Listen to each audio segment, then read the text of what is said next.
setup ninyo. And here we see now Brenny Sports with the Selena ban. Tell me, what makes Selena so good in this meta? Actually, For ngayon, me, it's a respect ban dumadating for yung Greek importansya also. ng buff kasi nga sa recent Kasi sobrang ganda niya, even in the Top one, Selena one PH. controls the buff all throughout the game. Yeah, for me, Selena Ban as a hero, They control the game essentially. siya yung isa sa mga hero na kaya kang i-invade, especially on your blue buff. Kailangan na kailangan din dito ng mage yung blue buff mo. Actually, ngayon, dumadating yung importansya ng buff kasi nga sa recent update ng MPL dito. The one who controls the buff all throughout the game, sila yung mananalo. They control the game essentially. Yes. Right? Sunsparks now, their ban is going to be on the Grok, respecting Castro Mayor, taking it out for both teams. And now, first pick dito, Bren, highlighting, is this Johnson? Yeah. Okay, pero it was just a joke. Diggy, now picked up by Bren Esports. Talk to me about this. Bakit priority si Diggy ngayon? Crowd control heavy.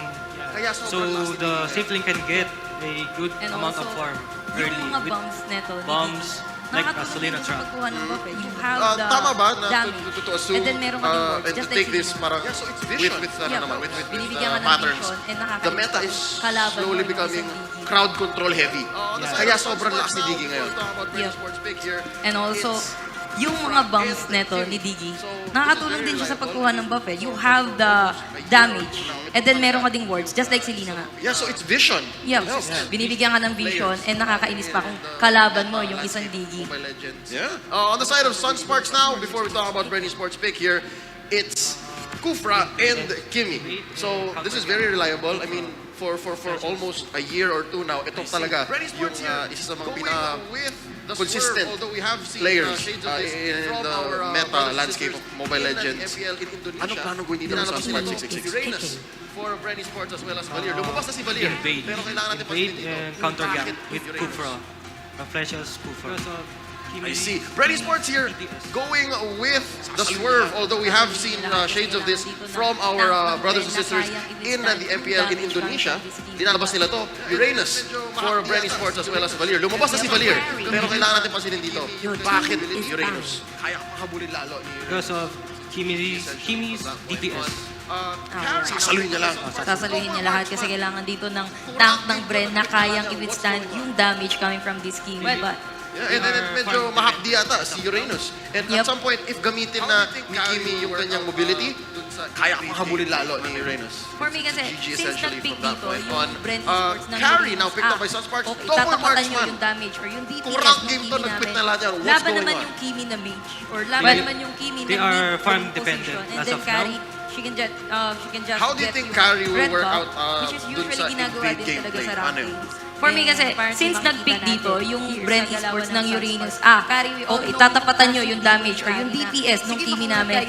Laban naman yung Kimi na mage or laban naman yung Kimi na mid lane position and then carry, she can just get yung red buff, which is usually ginagawa din talaga sa rankings. And apparently makikita natin here sa galawan ng Sunsparks. Carry, we all know yung passive dito ni Carry na, sige makunat ka Uranus, sa'yo na yung kakunatan mo pero kayang-kaya kong pasabugin yung HP mo as a carry.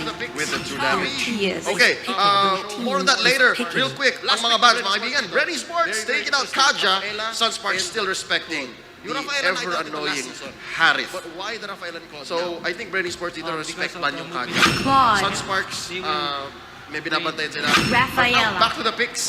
Reed picking up the show for Sunsparks. Last pick ng Brenny Sports dito, very, very interesting. Rafaela and Claude. Yung Rafaela nakita natin ito last season. But why the Rafaela and Claude now?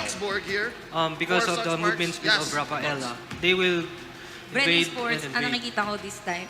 Maaga pa lang, no? Bakbakan. And that's what I'm getting from this lineup. I mean, haltang may tinatago. medyo sabog sila if you go into the testing late the game. type It's very ng interesting. Sunsparks Parang dito. ang Well, hirap Sunsparks as well. ito, but Speaking it of makes sense to me now. In a larger scale of things. fighters, X-board here for Sunsparks. Yes. So ito yung mga pickings naman sa Sunsparks. Bren Esports, ang nakikita ko this time, this lineup sa Bren Esports. Parang may halatang may tinatago pa eh. So, paano eh? Testing the types ng Sunsparks dito. Well, Sunsparks as well. Speaking two fighters sa nila, probably yung isa magiging support dito. So, ito yung mga pickings naman sa Sunsparks. Ito yung mga pickings sa pub match or sa rankings. Yes, it's two fighters, two marksmen. Yep. Very interesting siya, pero at least the damage is more reliable on their side. Real quick before we throw it over to our casters, magsisimula na ang laban. I need to hear predictions from you guys. 666. I'll go for Brenny Sports. This long season, Yes? ladies and Ako, gentlemen. I'll go for Sunsparks. Ilang linggo rin tayo magsama. We're split here at the panelists' desks, ladies and gentlemen. 50-50 daw. Weeks. Maganda yung damage ng isa. Yung isa parang may tinatago. And I just want to see how this two marksman, two fighter setup is going to be. Kasi obviously, this is the first match of this long season, ladies and gentlemen. Ilang linggo rin tayo magsama dito. I'm so excited to see how this will set the pace for the rest of the coming weeks. Once more, 666, it's going to be... Bren. And Yes. Sunsparks for me. You know, just to try to break it, I'll go with what's safe. I'll go Bren. You'll It go makes sense. Kasi gusto ko yung ginagawa nila. And again, the Uranus, I want to see it work.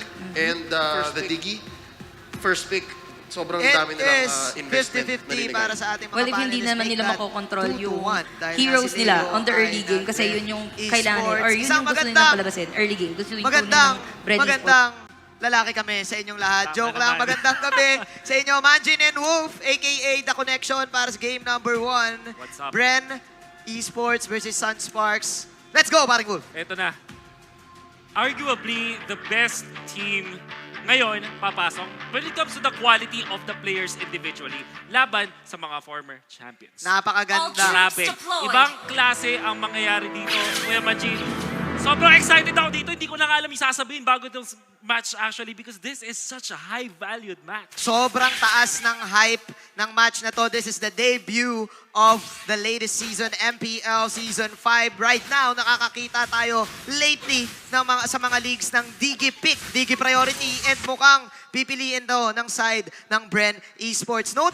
Very notable dito para sa side ng Bren is their utility sa kanilang lineup. Paring move, they have all the shields in the world, they have the speed, but meanwhile, for the side of Sunsparks, they have the early game damage and the early game control. Sunsparks, meron sila dito ding double marksman, Yep. technically speaking, Yep. na nakita na natin ginamit ng Zen Esports dati by the Oo way. naman, Pero oo hindi naman. ganun ka-successful. This Oo time, naman. of course, Mage ang medyo galawan dito ni Mpl-Ph. Yep. More on the position 2 na samantala, ang pinaka-main carry nila is JP. Ang nagustuhan ko dito para sa laban na to is yung dalawang team ay nagpa-prioritize ng mga objectives na nakita nga natin nagkakalituhan kanina sa mapa. Who is gonna take the red buff and who is gonna take the blue buff. Pero mukhang mapupunta kay Carl TZ dahil mukhang tataya ngayon ang Bren sa all-in Claude Yes. late game.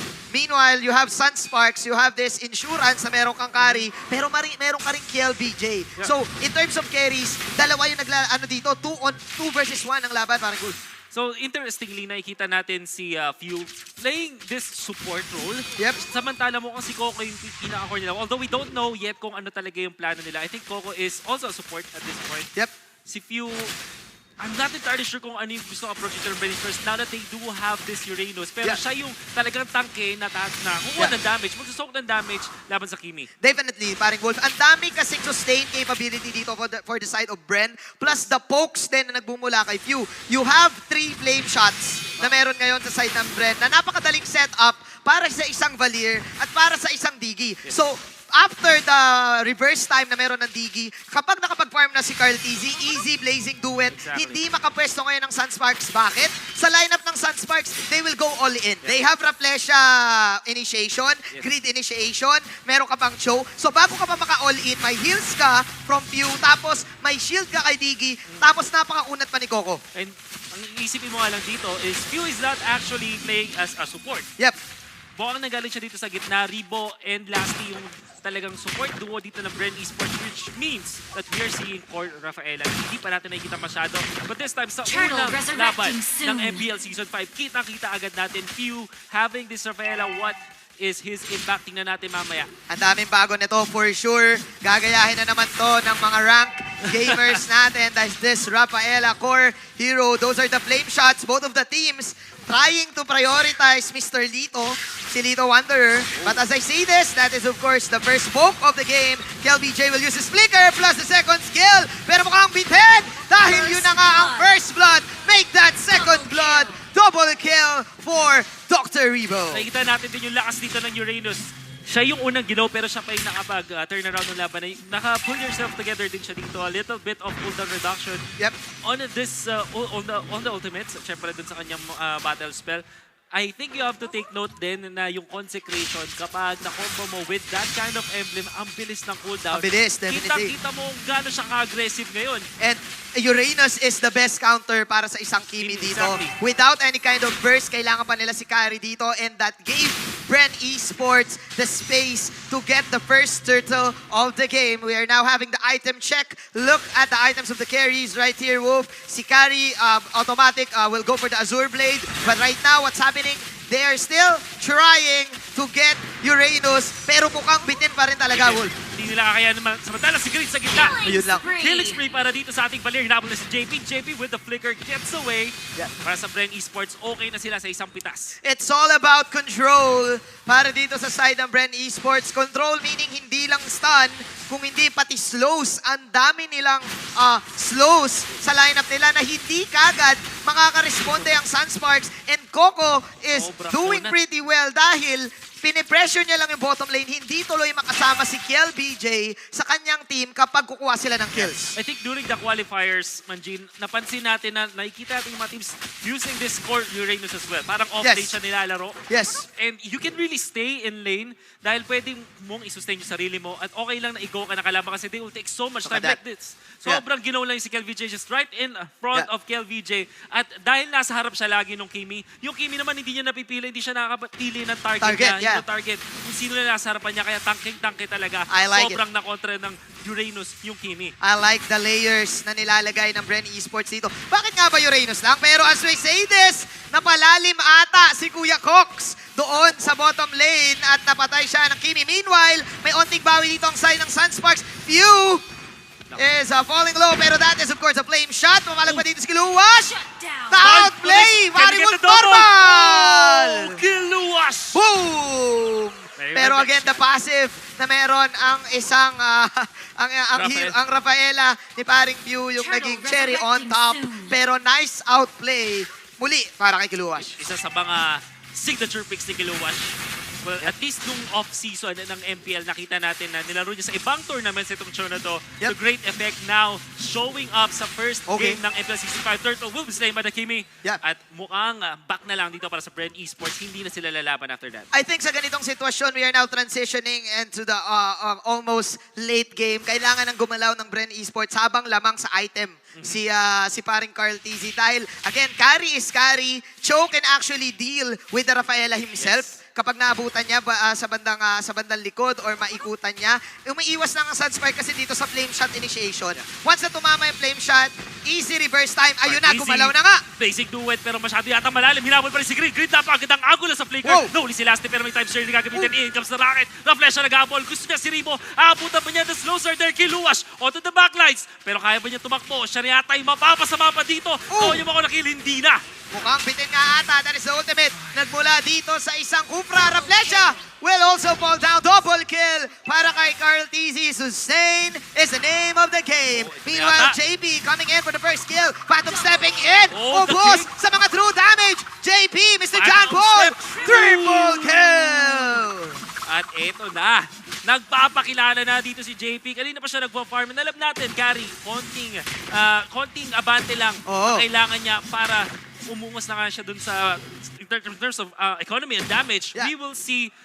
Ang ganda nung ginawa ng Bren Esports dito pero hindi nila napansin yung clean-up crew courtesy of JP. Like, nakakuha sila na 3 kills dito but it was enough para dito sa ating carry. Target number 1. Yeah. Inaabot dito si Few. Nag-transfer kay Carl TZ. Napakagandang control. By the way, mula kay JP at yun na nga makakuha ng triple kill. It is a classic police move na ginawa ni paring JP dito with extra 300 gold sa kanyang bulsa. 7 minutes pa lang, ganito na kagad ka-intense ang debut ng Season 5. Mr. Wolf, dito na papasok ang late game. Nagkakaroon na ng items ang both of the teams. Look at the item ngayon ni JP. Immediately countering the Blazing Duet, going for the Wind of Nature Wind of kagad. Nature Sabi niya, wala nang intro-intro, counter agad. Greed having to use the last insanity para makatakbo din naman ng flame shot. Oh. Palitan lang sila dito. Barilan lang from long distance but the turtle na mapupunta ngayon sa Bren Esports. Oh, BJ na habol Cartesi with a blazing duet. Isang bilis na kill doon. What's interesting, Wolf, alam kasi isa si Carl Tizzy sa player na alam niya yung capability niya. And with the shield na meron yung turtle, kayang-kaya niya habulin kagad yung Kimi. But as I say this, JB going for the win of breakthrough. Pero mukabitin, nako yun na nga, hindi sapat ang Phantom Step. Nasa-stun pa siya dito, kiluwas, napadash na untog ata. That's insanity, Kiluwas? dalawang tatamaan! Naku The po. burst is real! Lasty is falling low! Naku po, patay ang Quago. Pero nako, nagbabak na ata yung dalawa. Pero papalag pa rin. Kiluwash on the backline. Si Ribo yung gusto niya dito. Tatama para stun. Pero si Carl Tizzy enough para pugamit din sa Kiluwash. At mo siya pa yung mapapatay dito. The turnaround from Brenny Sports. Tatlo ang kanilang napatumba. Hinahabol si Raflesha pero hinahayaan na lang nila. Mag-push na lang yata dito sila sa gitna. Wala silang catch. After kasi nilang mag-catch, kayang-kaya pa silang i-dash in, dash out ng side na Bren! Blazing duet para dito kay Carl Tizzy and it will give Bren the first tower sa mid lane. Wow. Sa sobrang intense ng laban na nakikita natin, grabe. Hindi natin akalain na ang baba pa lang ng kill score dito pero si JP, hinahabol nila dito. Meron ng hatak at yun na nga, flicker away. Wala kay JP Minas. medyo maganda, kalmado dito ni JP para hindi mag-overreact and he will survive in that case. Tamang chillax lang, sabi ng Bren. Alam mo, kaya naman natin kasing makipag-crossoveran eh. Sa lineup kasi ng Sunsparks, in basketball terms, kaya nilang habulin ka. Pero sa side ng Bren, sobrang dami nilang mobility. Kumbaga, sobrang dulas nila dito. Ang dami nilang options. Pag hindi tumama yung Tyrant's Revenge or yung Dragon's Rage, yung Way of the Dragon. Way of the Dragon na meron Dragon's Way. si Kiluwash dito. May speed up ka, may time journey ka, magpapabilis si Uranus.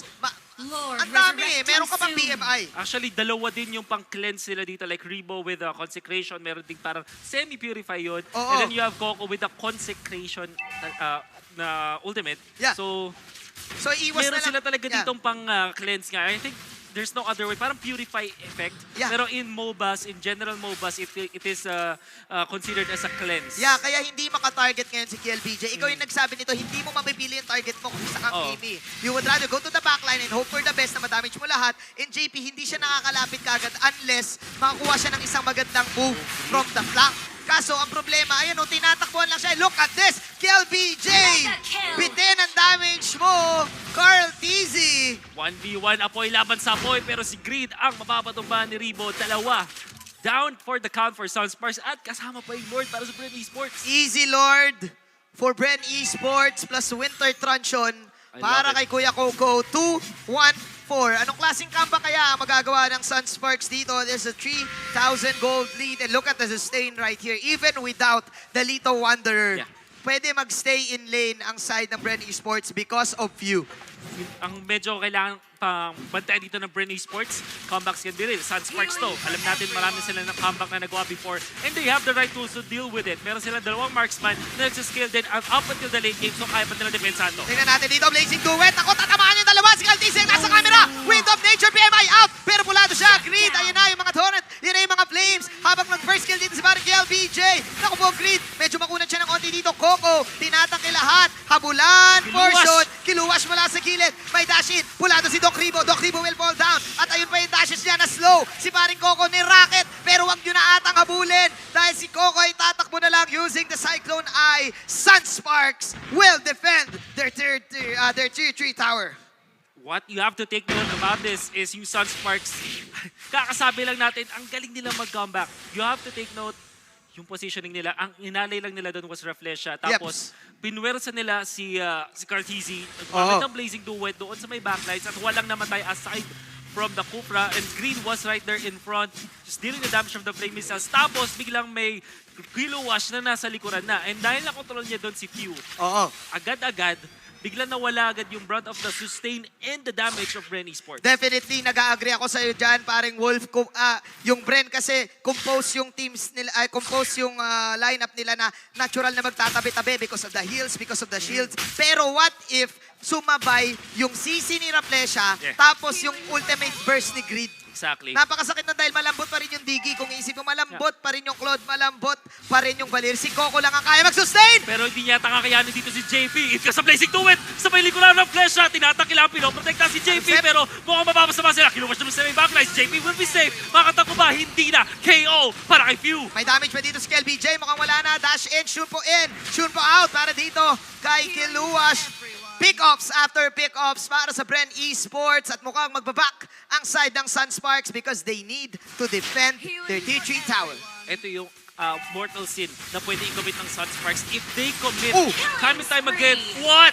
Like what Was we that said! Grid? Like what we said! Kuya Oh Wolf! my goodness, nice flicker away mula kay Grid. Hindi naman ng flame shot. Beautiful display of skills mula sa Sunsparks. Alam nila na kaya pa rin nilang pumitas at hindi talaga pwedeng magpadaloy-daloy dito Yes. ang Bren Esports. Bawal matamaan yung Bren dito ng mga, ano ba yung nilalatag dito? Kung ano mang mga latag kung ano yan. yung mga lata ni paring Grid dito dahil isang burst lang ng Last Insanity yung mga supports nila. Yes. And that is the key for Sunsparks to set up something good. Exactly. And ito kasi medyo pang kontra lang dun sa Claude. You have to take note, pag nag-ultimate yan, Blazing Duet, yes, it's very scary. Pero once naman knock up, it will be completely cancelled. Definitely. At nakikita natin yan, nakukuha natin yan mula dun sa first kill dito Definitely. ni Kupra, which is Tyrant's Revenge.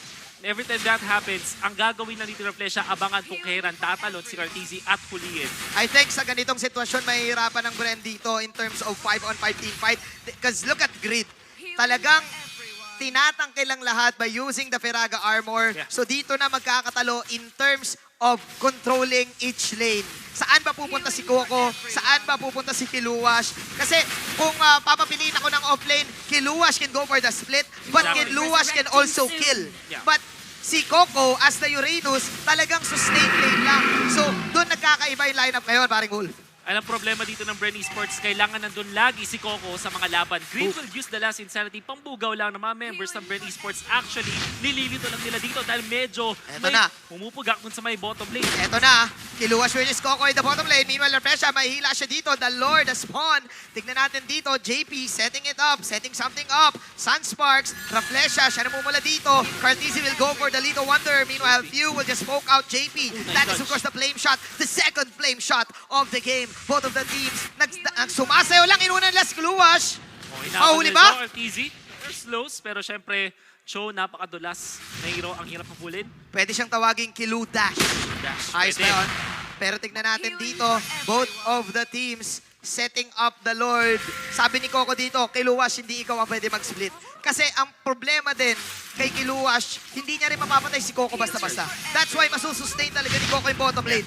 At napaka-integral na part ng Kiluwas kasi nasa kanya yung mga stunts na kailangan ng Sunsparks. Balik sa Last Insanity with a flicker in. Last almost going down. Will definitely fall down. Reflection sa likod. Cartesi na uli na. Pero may mortality at makapag-BMI palayo pa. Napakagandang flame shot. Pero nandito na ba Kiluwas? Oh! Nasa pangalan niya mismo, Kill Luwas. Flank game Israel. Grabe! Ang pulis ng Sunsparks nandito lang si Cartesi sa may bandang likuran. Winter Crash should gonna be used. Coco. Coco in trouble. Pero makakuha pa siya ng kill doon sa Kimi. Nandito si Cartesi, pulado si paring Jamie, phantom step. Oh! Nako, nakuha pa ni Kiluwas dito ang Lord. Sabay dash out, sabay back na. Nakuha na namin. Mission accomplished. Reflection running for his life. But man, Sunsparks. Captain Pew. Captain Pew.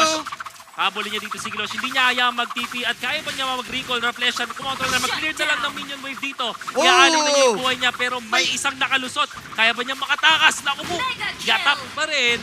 And that is gonna be a wipeout. Very scary para sa Sunsparks. Sobrang scary non Wolf dahil may isang wagon yung Bren Esports. Kung siguro puno yung buhay ng wagon na yon, Team Push Bren yan. can actually push this tower and easily get this Lord. Ngayon, nag-buy time yung Lord para sa kanila, para mabuhay si KLBJ, para mabuhay si JP at si Grid to defend. And you have to take note, Manjin, meron na agad lamang yung Sunsparks after that. Oo. Sila na yung nasa abante ngayon. This game is so intense. Napunta kay KLBJ yung red buff. This is dangerous. Ito yung nagiging dangerous sa lineup ng Bren. Kahit anong gawin mo, the nature of their heroes, squishy talaga. Pwede mo talaga mapitas. Nakita natin yung damage output without the immortality. 1 Last Insanity and 1 maximum charge from the Kimi in the X-Borg. X-Borg. easy out yung Quago. Nakita. Easy out si Lasty. Kailangan mag-back agad. I think that there was immortality pop din nung nangyari na yun. Oo. Kaya nakatakbo pa siya ng konti. JP, nakuha ba niya? He gets it! Nakuha niya yung buff. Oh no, unlimited phantom steps. There you go. So, dalawang buff yung nakuha ng Sunsport. Well, may isang red na mapupunta at least for Bren Esports. So, they can work with that. Alam mo kasi paring Gold na isusulat yan eh. Hindi papayag ang Sunsparks na easy basket ang laruan nila. Sila na ngayon ang nagpe-pressure para dito side ng Bren Esports. Coco, half-health na siya dito. Last Insanity once again. Para kay Green pero pasag dito ang top lane. Oh no, is this another Sunsparks comeback na nakikita natin sa game na to? Kiluwash will dash in sa loob ng base. Bren Esports sama-sama na. Sama-sama na. Nagdedepensa dito sa gitna. Pero sabi ng Sunsparks, divide and conquer. Guluhin lang natin sila sa gitna. Hindi sila pwede mag-iwalay. Team fight ang gusto ng Bren Esports. Samantala Sunsparks, they can afford for the split push. Yes. Now JP, medyo umaabante. Binibait nila si Coco palayo. Pero ang Bren Esports still keeping themselves intact. Hindi mo na sila nag-iwalay dito. The moment na mas madisect sila ng Sunsparks, dun sila madadali. Disiplina ang laban ng Sunsparks dito. Grid is just too tanky. Nako, Coco! Nalas Insanity, napata siya dito na maring Jamie. Pero ayun ang sinasabi natin, Blazy Duet para kay Carl DC BMI out. Flame shot magmimiss. Pero sabi ni Kiluwas dito, ako na ang control sa'yo. Oh! Time journey ang gagamitin nila pero kaya ba nila mag-survive this time? Grid will tumble away. Wala na siya immortality. Very low. Kiluwas does have immortality and they will survive. Sabi ni Kupra, sabi dito ni Raplesha, ganito yun oh. Pero namatay dito si paring Raplesha. Pero okay lang dahil again, sustain game para dito sa side ng Sunsparks. Gusto na nilang tapusin at nakikita na nila yung kalamangan nila. Lahat sila dito naka-immortality. Immortality. It's gonna be important how you manage immortality, by the way. Kasi sa mga gantong late game na situations, isang immortality mapap mo, 1 minute ka, more than a minute ka, biglang parang nawala ng item. Parang nagtapo ng item, 1 minute ka wala nun. So that's economy na nawawala sa'yo. And I think that teams like Sunsparks and Bren Esports, grabe yung respeto nila sa mga immortalities. You will notice, yung teams na bawas yung immortality, hindi sila lumalaban. Maghihintay at maghihintay sila ng Totoo. Totoo ka dyan, pero ganito, ito na yung nakakatakot na carry. Sabi niya, kayang-kaya ko na yung Uranus dito, kahit siya lang mag-isa. Uranus, Last Insanity coming out again from Creed. Punong Peraga Armor yan. Ako po, lalaban And Kiluwas. On the backlights, Rafaela will go down. That's few. Nang wala ngayon sa Bren Esports. Isang magandang pitas na naman mula sa Sunsparks. And naku po, Sunsparks, even though leading ang Bren dito sa kills, Kiluwas is just playing mind games against Bren Esports. Hindi mo bumabalik-balik pa. Grabe. Sumaswag-swag pa. Psycho lang to. Look at the minimap. Yun naman pala yung target. Kel BJ and JP targeting the Lord. Samantala si Greed, Last Insanity sa tatlo. Pupuntok na. There is gonna be the time's journey. Will be used. Lord will be taken down. Nahuli pa nga. Sunsparks pero may blazing duet sa likod. Kaso, Wither Trap should ginamit ng Sunsparks. That is gonna be a cancelled ultimate. Bitin na yung damage output ng Bren Esports dahil lahat ay binuhos nila kay Carl TZ. Rafaela hindi naman talaga makaka-burst kapag umabot ng late game. And look at the combo na meron ng Sunsparks. Last Insanity layered with the maximum charge, layered with the Tyrant's Revenge and the Tyrant's Rage. Malayo pa lang, bursted ka na. And Bren Esports, kahit meron sila mga ranged heroes dito, medyo kailangan nila ng up close and personal. Uranus, kailangan lumapit. Oo. Ironically, yung Claude, kailangan din nasa bandang likuran, medyo malapit din dahil sa blazing duet. So, Yeah. I get what you're saying. Sunsparks, they're winning this range battle. Naku po, range battle is real. Wala Kiluwas! na agad dito. Kiluwas! First, Kiluwas! Oh! El Clasico! Sunsparks for game number 1. Instant comeback for the defending champs. Game 1 pa lang yan. Game 1 pa lang. And this is why you'll get kung bakit yung Sunsparks nag-decide sila we're gonna get Kiluwash on our team. I mean, nag-champion na sila. They were really successful with their older roster. Pero in-improve pa nila. Yeah. Hinanap nila, kinuha nila si Grid. They got Kiluwash at nag-fit perfectly. Sobrang standard na Kiluwash game to eh. Oo nga eh, parang si Kiluwas yung naging cherry on top. Parang siya yung nagdagdag ng asim sa side ng Sunsparks. Kasi known ang Sunsparks na disciplined team. Pero si Kiluwas kasi may onti siyang, hindi negative team, may onting asim sa katawan eh. Pero bukod sa asim niya, meron din siya tawag na parang medyo may pagka-split pusher din siya. Oo, Parang yun lagi na siya eh. taga-police. Oo, Yan eh. yung usual na playstyle ni Kiluwash and it fit perfectly well with Sunsparks ngayon. And I like it. I like what I'm seeing, paring Wolf. Ladies and gentlemen, game number 1 pa lang yan. Game 1 pa. Game number 1 pa lang yan. At meron pa tayong isang series coming up next. Pero kung ganon ka-intense lahat ng games, kung ako sa inyo, i-share nyo na yung stream. I-share nyo na dahil nagaganap na ang MPL Season 5. Wow. Wow. I really want to see yung...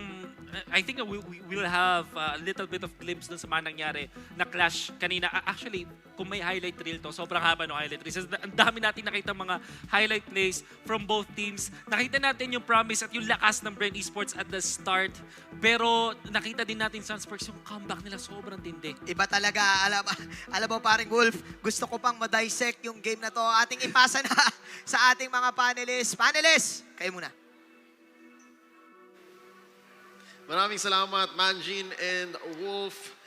Yes, we owe you an apology. It seems like Sunsparks is on a whole new level. Hindi na pagana ng Brenny Sports doon ang Uranus and of course the multiple flame shot lineup.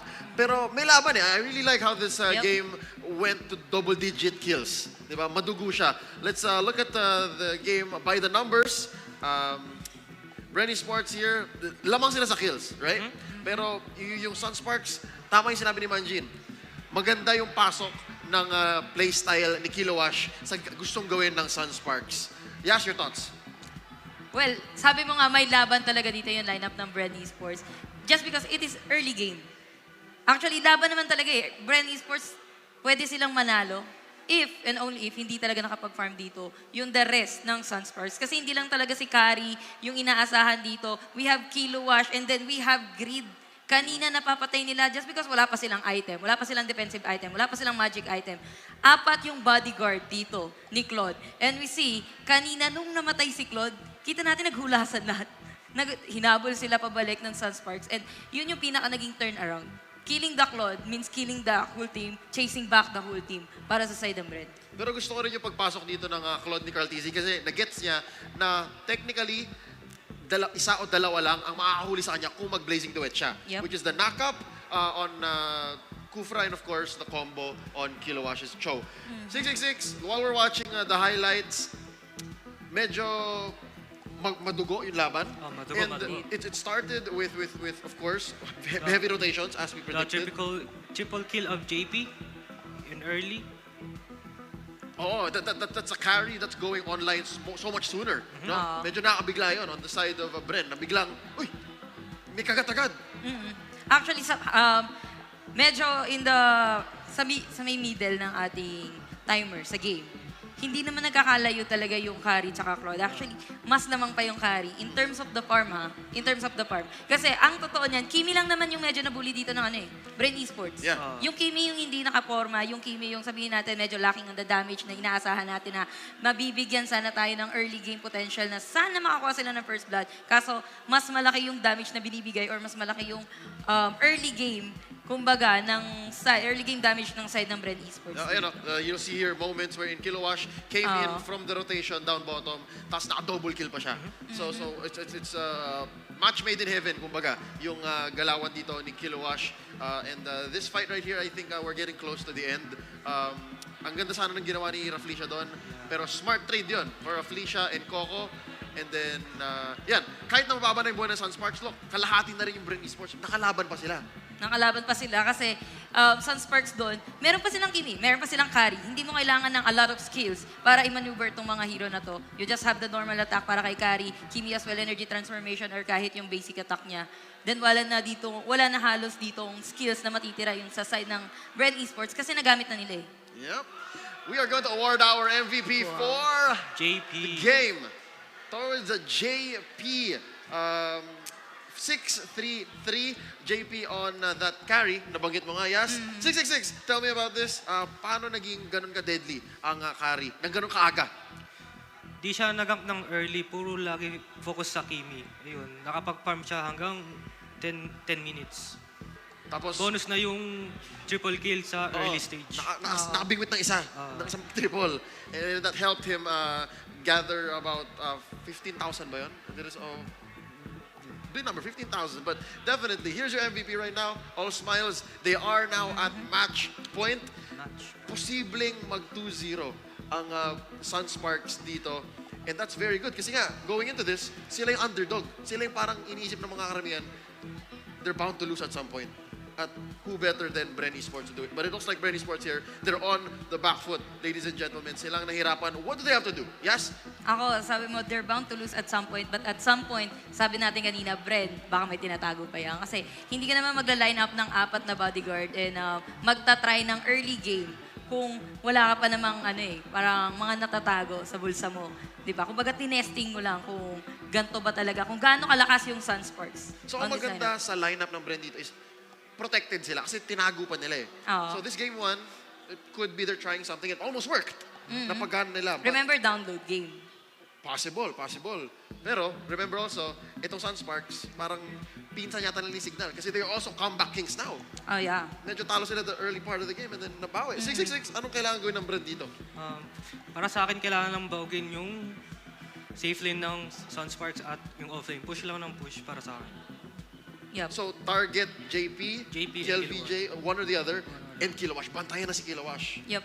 I love how the new member of Sunsparks here is such a big threat to their opponent here, Bren Esports. Ladies and gentlemen, if you're enjoying the match, please do us a favor, do everyone a favor, share the stream, and let everyone know. Mainit ang pinakaunang laban ng MPL Season 5. Game 1 pa lang to ng best of 3.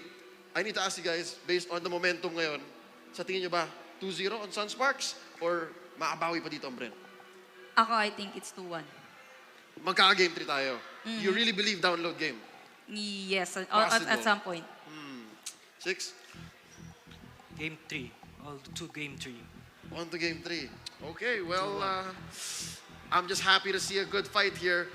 Gonna go into the draft now. Sunsparks, ang unang pipili, sasagot ang Bren Esports. Let's note the bans and picks from the last game. There might be more respect bans here. But of course, I think Selena, Your team Grok, is banned. to stop Castro Mayor, the lasty, from getting his favorite hero. Ano sa tingin nyo ang gagawin dito ng Bren? Sa tingin nyo ba active ban sila o respect ban? Your team is Andun pa banned. din yung respect ban at the same time, medyo active ban. Well, binan nila dito si Diggy kasi alam naman natin kung gaano kalakas din yung mga time bombs dito ni Diggy pagka gusto mong mag-invade. Kanina nag-try silang mag-invade on each other pero wala naman nakuhanan eh. Wala naman na nakawan. They get their respective buffs. Pero grabe yung binibigay ng damage from both sides. Sabi ng Bren, kung hindi namin gagamitin, hindi nyo pwedeng gamitin. Hindi nyo pwedeng gamitin. So they're on a different plan here. Sunsparks Your now team is taking banned. out the Valir 6. Ano sa tingin mo kind of lineup ang gagawin ng Sunsparks dito given ang ban nila Grok and Valir?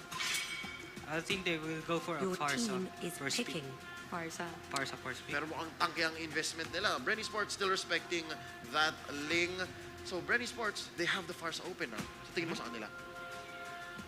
Well, pwede nilang kunin dito yung Farsa if ever they want to. Kaso nga lang, Bren Esports, sabihin natin, meron sa kanilang hero na pwedeng magusyon. Kasi Farsa, yun din yung kainaan ng isang Farsa eh. A hero na makakapag-close ng gap between them. Your team Yup, ang hero is na picking. makakapag-close ng gap between a Farsa and that hero, mahihirapan si Farsa eh. Pero si Lina is a good pick as well kasi pinag-uusapan natin kanina yung invading ng buff. And nabuksan siya. That's what I was gonna say. Is like, why did she pull through? Bakit siya nandyan? Yeah. She's so dangerous right now. Sabi nga natin kanina, Valir, Selena, Farsa. But Farsa still under the sheets here. Arcadia finally getting it. Your Bren team Esports is has picking. the first pick. Farsa, pero pwede rin kunin ng Sunsparks kanina, and the Kufra. Totoo ba to? Is this Zask? Is this real? Well, pwede Safely? naman. Honestly, ako, share ko lang. Farsa user, nahihirapan ako pagka may Zas. Just like I told you, Kasi kapag mahapdi, hindi mo, sobra. pag mage ka eh, Farsa ka, so pag hindi mo na-burst agad, yung isang hero, medyo alanganin ka nun, and that hero is a threat, kung mapapasukan ka pa nung alaga neto ni Zask without bursting down yung alaga na yon. Spawns. Yeah. Your I team is picking. would have wanted to see Hazask pero mukhang double fighter. na Double naman. fight.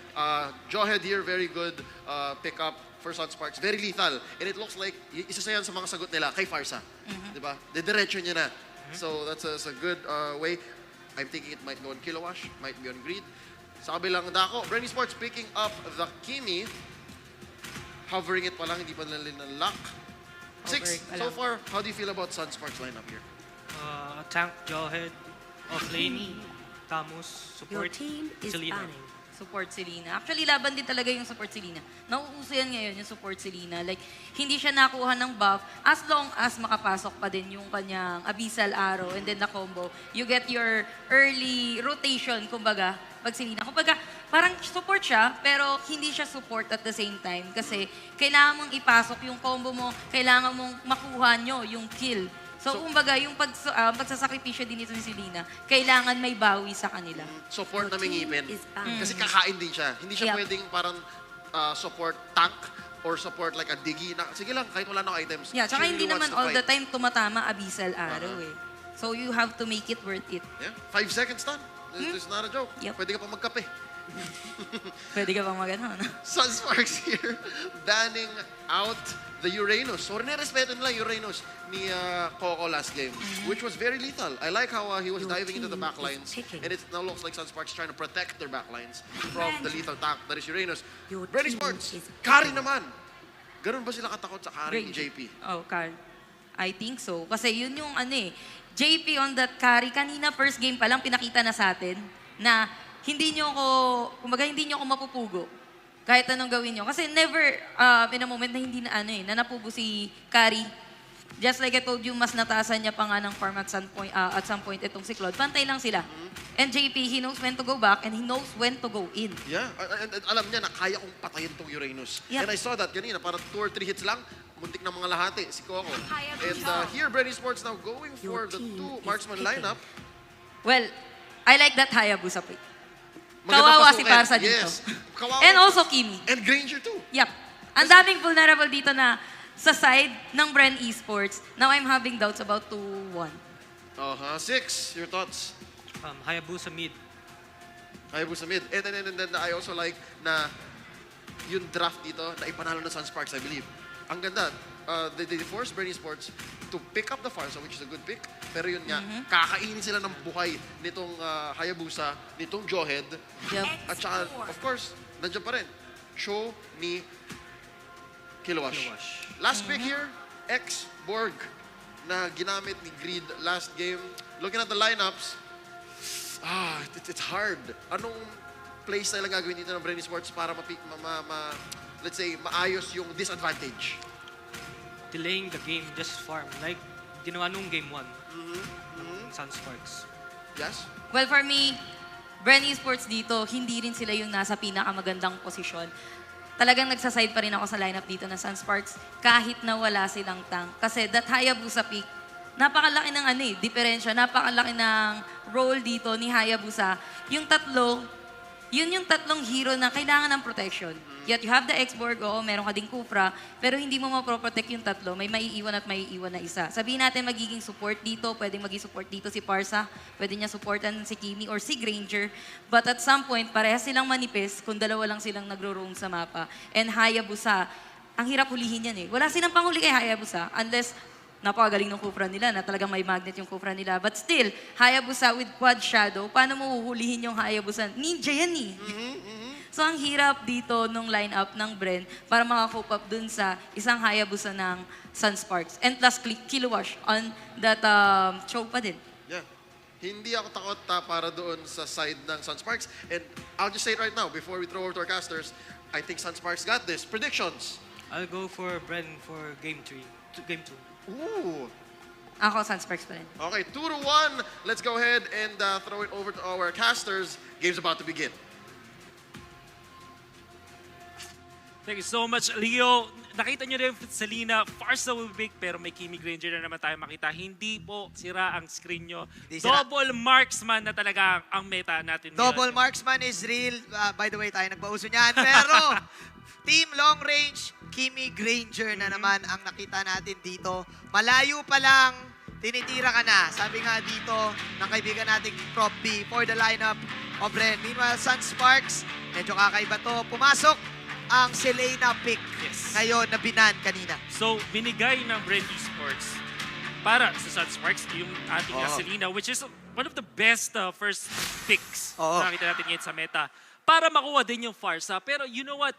Usually, Selena ang sagot sa Farsa. So, Brand Esports, mukhang prepared sila with something kasi super duper range ang kanilang gagawin. Ranger Farsa now, Coco Oh. in trouble pero nag-flicker away.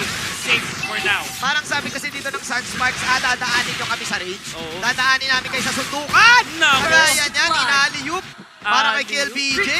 Para Kel BJ the King at mukhang ang kanyang Dwayne Wade sa ngayon, si Raplesha. Si Raplesha, oo.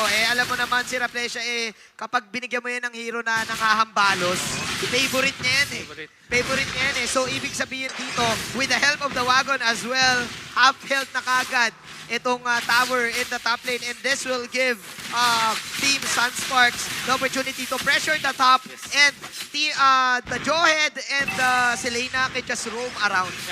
Freely roam around din talaga. Alam natin na ang priority Oh. nila dito is to take the damage, but Kiluash will be able to run away. Nakita mo yun, ang dami niyang Hinahabol. pinindot. Oo. Para lang makawala siya. Dash in, dash out. Soon po, Jeet Kondo, grabe.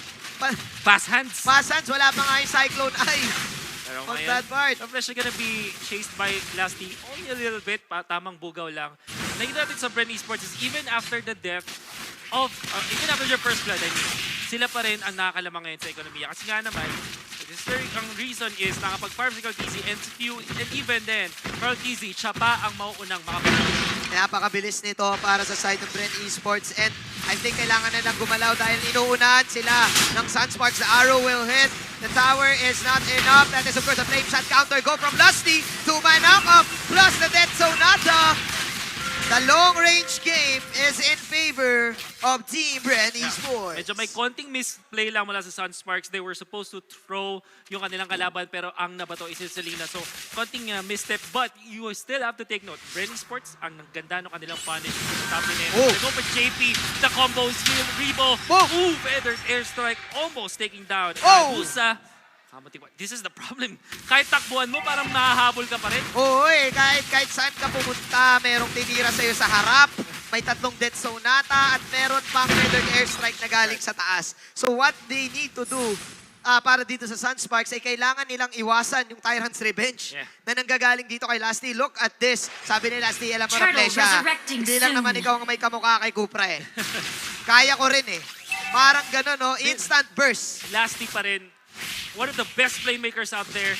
Sabihin natin si Rafi na yung championship Kupra pero hindi mo pwedeng tanggalin.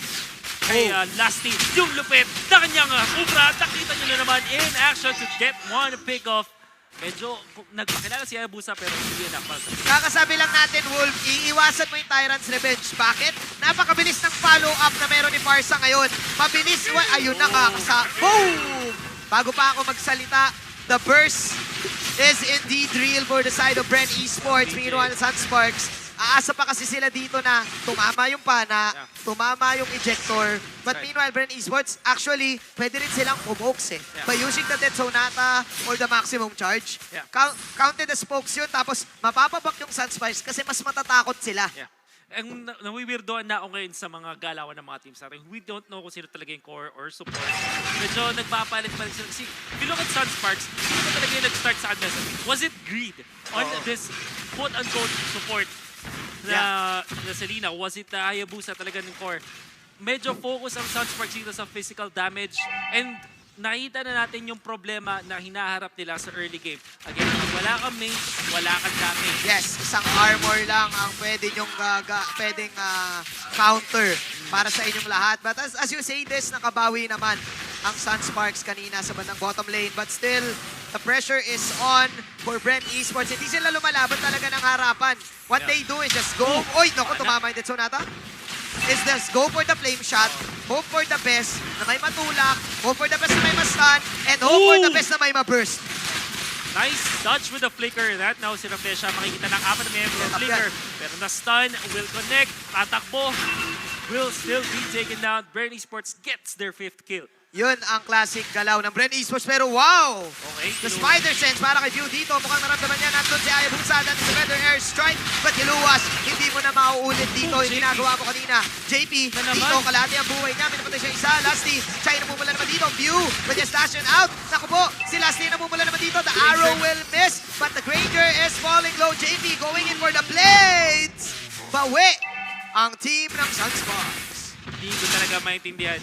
Sunsparks, sabihin na natin, ano sila eh, para din silang araw kay Majin. Meron silang oras kung saan doon sila tata. So, they will rise, so to speak. And for whatever reason, they always give up yung early stages of the game para lang mag-comeback.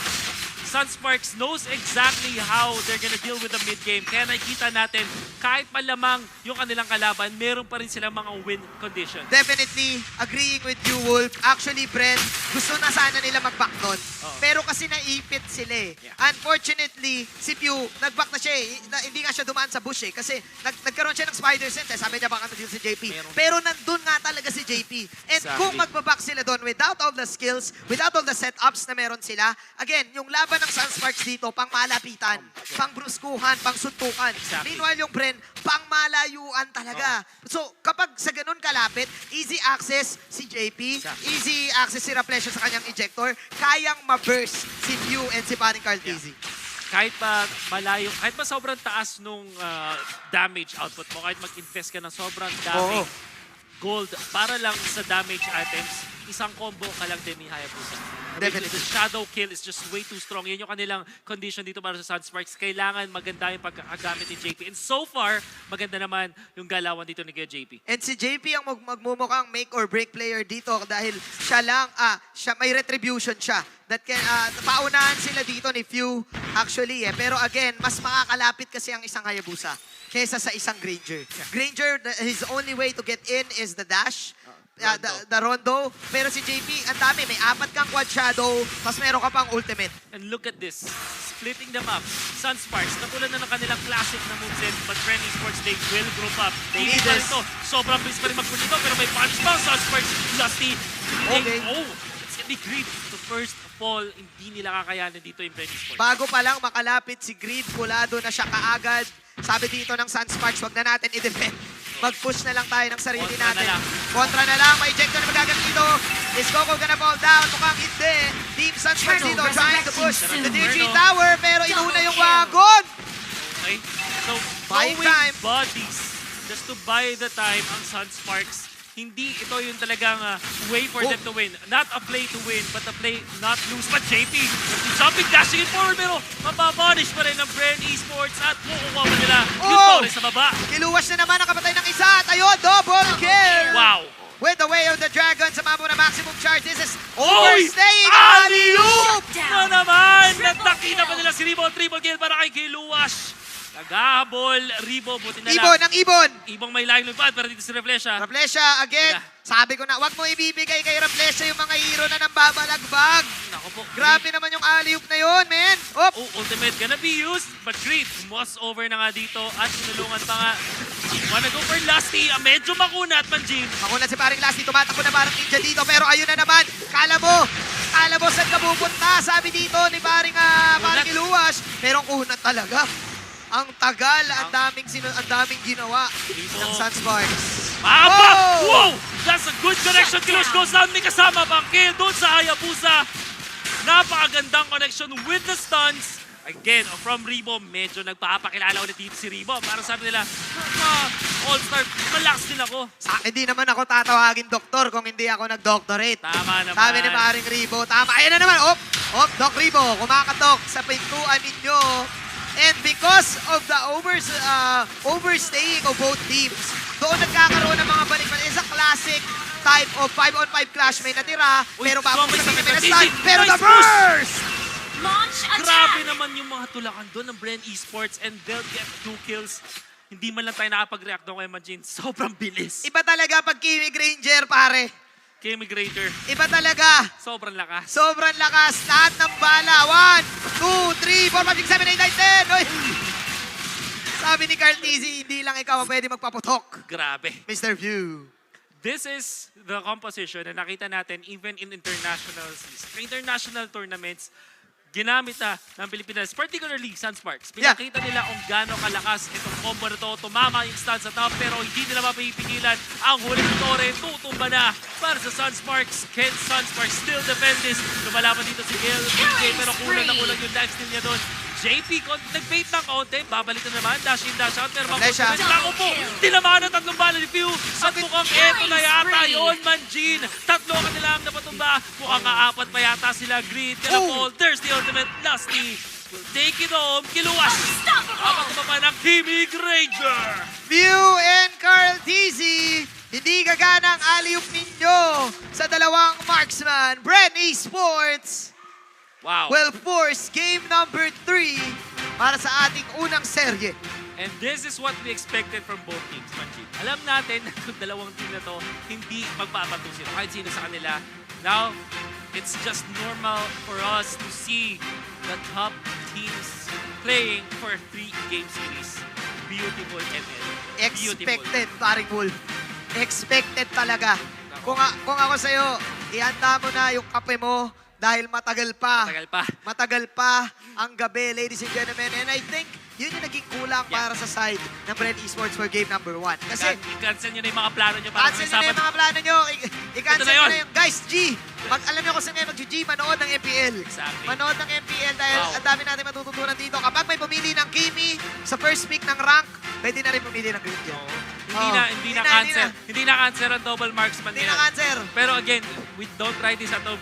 Try Kung hindi nyo, nyo alam, try- sige, sundin nyo na si Majin. But I think ang interesting dito is, huwag nyo gayahin naman yung wala kayong mage. Ito yung medyo Oo. naging tricky kasi you can argue, meron Selena, meron mage. Yeah. Pero nakita natin dahil medyo naglaro sa support role, naubusan ng early game damage ang Sunsparks at hindi sila nakalaban at doon na sila unti-unting napigilan ng Sunsparks. Alam mo, paring Wolf, kung ano ang nagmamatter dito para sa dalawang teams, total reset dahil mamaya isang best of 1, di ba? Na lang. Isang best of 1 na lang ang laro. That is game number 2. We are the connection, Manjin and Wolf. Pasa na natin sa ating mga panelists. We're gonna be seeing game 3, ladies and gentlemen. We're gonna be seeing game 3 and it looks like, based on the panel's predictions, yung underdog ang nananalo. The way we called the last lineup, sabi natin, sobrang perfect ng draft ng Sunsparks, no? Parang pinasok talaga nila yung malalambot na hero dito ng Bren Esports. But it seems like we forgot the execution part. We forgot how much damage actually Bren Esports can output. And let's see exactly how that looks like via the post-game stats.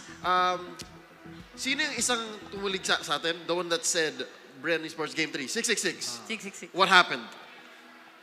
They just push and push until 8 minutes. That's all. The way it looks here, few, very lethal, 8-8. And ang dami niya kaninang magandang death sonata na halos sa mukha mismo. Kahit yung Tore natakot.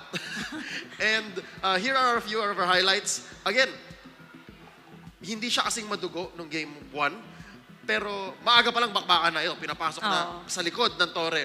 And this is smart. I think a lot of these fights were picked by Sunsparks kasi alam nila na sila yung pambrusko eh. Sila yung pangharapan. And Selena, very strong early game. Yep. Pero sumagot dito yung Bren Esports. Sabi nila, sige, bakbakan, pero dito kami. Range. And that's the key here. Range was the key to Bren Esports' victory. At nabasa nila yon. Yep. Gaya na sabi natin kanina, sabi natin, this Selena, naalala ko, we have to make it worth it. Kung magsusupport man yung Selena na to. Now, hindi masyadong naging worth it yung Selena pick nila for the side ng Sunsparks. And I guess masyadong mataas yung expectations ko dun sa Hayabusa. Yeah. Sorry for this, pero may mas nakita kasi akong kumbaga mas malikot sa mapa na Hayabusa na talagang ang hirap hulihin na even though you're a Ranger, you're a Parsa, you're a Kimi, mahihirapan kang hulihin itong si Hayabusa. I guess I overestimated yung Hayabusa pick or I guess na masyado lang akong na-excite on that Hayabusa pick. But yung early game potential na i-deny ko din para sa side ng Bren Esports because of Kimi, may magic damage, may energy transformation sila which is totally napaka-effective on the early game and then Parsa pa na kapag ka naging level 4 pag naunahan mo yung Hayabusa, he's a late game hero. So I guess hindi ganun kadaling dumating yung late game para kay Hayabusa dito. Kakaibang double marksman lineup ito. Kasi nga, it's a double marksman lineup that finished early. Parang may lakad yata yung Bren Esports. Gusto nilang matapos agad to. And it finished in under 11 minutes. 666. We're going to name our MVP here. Few. 8-8. Once more, his Granger, very lethal. 48,000 damage. We talked about the first pick, Farsa. Sa tingin mo, nakatulong ba yung Farsa sa paglaganap ng Granger ni Few? It's like a support. Parang taga-protect na lang sa Chuni, Kilwash. Parang pag-set siya, yung feathered airstrike niya is just this our range. Diyan tayo. And that's how Granger here, used by Kapitan Few, was able to make things work. And ladies and gentlemen, Sunsparks, they have been grounded. Okay? Kanina lilipad na sila eh. Pero sabi ng Bren Esports, chill lang kayo, easy lang kayo. Kami yung unang kampiyon. Last season kayo, we'll show you how it's done. Right? Yep. Ladies and gentlemen, Game 3 is almost upon us. Malapit na tayo mag-draft. Pero sabi nga ni Manjin and Wolf, nag-reset na. Best of 1 na lang to. Best of 1 na lang. Back to 0 Best of the tayo. best, kumbaga. Yeah. So, pinakita dito ng Bren na kaya din nilang mag-double marksman. Kung bakbakan, meron din silang isasabak. Do you think in the next game, Sunsparks will be a little more conservative?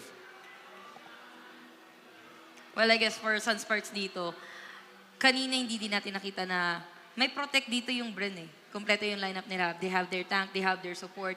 While sa side naman ng Sunsparks, manipis sila. So I guess, katulad nung first game, they have their tank, they have their respective supports. I guess, yung ganong lineup, mas mag-work out para sa Sunspark. Which is, nag-workout sa Bren, nag-workout sa kanila in the first game. And nung nawalan sila ng tank, and given na naman, malambot din sila din eh. Parang sila naman yung naging Bren nung first game. 666, sa tingin mo ba, Sunsparks here, will they play more aggressively since medyo napigil yung 2-0 nila? Or sa tingin mo ba, Bren will be the aggressor naman? I think Bren, lagi sila nag-aggressive eh. Lagi na lang nagkakamala sa end of yung pickups. Ladies and gentlemen, Game 3 coming up. Again, magiging best of 1 na lang to. Sudden death. It comes down to it. Selena, Farsa, gonna be banned, you think? First? It depends sa position ni Hindi Selena lulusot, dito. no? Yep. Kasi with Selena talaga, for me, kapag hindi tumatama talaga yung abyssal arrow mo, which is obvious naman sa ating mga pro players na you have to dodge. Kailangan mo maging malikot sa mapa para hindi mo maging mapa-effective yung Selena. I think no matter what kung sino yung gumagamit. Sabihin natin, magaling yung pumana ng Selena and then pasok lahat, doon magiging effective yung Selena. Pero if magaling din yung iilag, how is Selena gonna be effective? 6, any other heroes you think might make a showing today? Kasi we saw in the past game, Granger, with the help of the Farsa to set the stage, ika nga. Who do you think will make a showing here, lalo na mainit ang mata ng both teams, kay Farsa at kay Selena? Gusto ko makakita open yung link. Open? Open link. Open Ling. Sana. Both, parati siya nababan. Pero, let's say, a Ling gets opened, lumabas ang Ling. Ano sa tingin mo ang magiging role niya sa game na ito, in Game 3? Split push lang. Farm ng farm until magka-item tapos sasama siya sa clash. So that split push lang, farm ng farm, tapos lalabas, that sounds like a Sunsparks thing to do. Sa tingin mo, Sunsparks ang maglalabas nito, if allowed. I follow. Alright, ladies and gentlemen, there you heard it from our panel here. If you're rooting for a team, put it in the comments and let us know what you think. Bren Esports versus Sunsparks. Muli, this is a clash of champions. And of course, yung laban na napapanood natin, kalidad na pang-champion, di ba? It's top caliber. And I do not expect any more. Game 1 actually lasted quite long, di ba? Parang more than 20 minutes. Itong Game 2, kalahati. Kalahati lang. Kasi Bren, ito yung hindi na nila pinaabot ng late game. Which is Game 1, hinahabol din ng Bren dito, early game. And then, second game, hindi na pinaabot ng late game. Kasi if papaabutin din nila talaga ng late game, kumunat yung mga bouncer dito ng Sunspark. Sabi natin, they are all physical, Selena lang yung may magic. Pero late game, magiging threat talaga yung line-up ng Sunspark sa Bren. But Bren, steady lang yung galaw nila, and steady lang yung push nila. Hindi nila hinayaan na mag-fall off sila in terms of the farming, which is naging effective yung Granger nila. And Kimi, hindi na pabayaan para sa side ng Bren. 666, I'm sorry, we're in the draft now. Bren Esports banning out the Ling. Ayaw nila. Ayaw talaga nila. Ayaw nila ng Ling. Sunsparks, this is textbook Sunsparks. Tanggalin natin yung Grok ni Lusty. And I don't know. Before we see the rest of these bans and picks, guys, tatanong ko lang, is this gonna be a fast game or a long game? Tanong nyo, what does it feel like? I Kasi we think, know now that Bren Esports and Sunsparks are capable of very fast finishes and they can also make it, pinapasarap din nila, matagal. But what do you think Game 3 is gonna look like? ang hirap sabihin unless makita natin yung draft, pero this is going to be semi-matagal. Feeling mo, they'll draw it out kasi Yeah, maglalaban nila to. pero hindi naman yung totaling sobrang tagal. Depende pa rin sa lineup. Ang Huwag hirap naman sabihin. sanang 47 minutes, parang Well, that's from exciting. the MSC. That's exciting if so. All right, second phase of banning here, second bans, I'm sorry. Diggy and Kimi taken out of the equation by Bren Esports and Sunsparks respectively. First pick, Kufra on the side of Bren Esports. 6, mukhang ito yung foundation nila. 2 games na nanalo yung Kufra continuously with Kimi. Kaso naban yung Kimi. So possible Kimi ang susunod dito para No. sa Bren. Hindi, naban na. Naban yung Kimi. na. Oh, right, sorry. Naban pala yung Kimi. So they'll get the next best thing na lang, no? Hanap sila. Granger still up for Bren. Class. Sunsparks now picking up 2 of our hottest heroes in the meta. Selena and Farsa. Tinatanong natin kanina, ban yan for sure. And we were sure. But now, it looks like Bren is gambling. Well, dalawa lang yan eh. It's either ban sila or kasama sila sa pick. Kasi these two heroes, maganda din naman talaga. Si Lina giving out position or giving out vision or sabi nga natin sa rankings, wards, which is usually hindi naman talaga nag-exist sa ML unless may Selena ka na naglalagay ka doon ng mga trap. And you have Parsa na kapag nag-level 4 na pwede ka, literal na mag-rotate ka, literal na roronda ka sa mapa kasi ibon ka eh. And then, ang lakas na, kahit sabihin natin binawasan yung feathered airstrike ng damage, as long as the stun is there kay Parsa, kapag na-combo ka and wala kang masyadong item, patay ka pa din.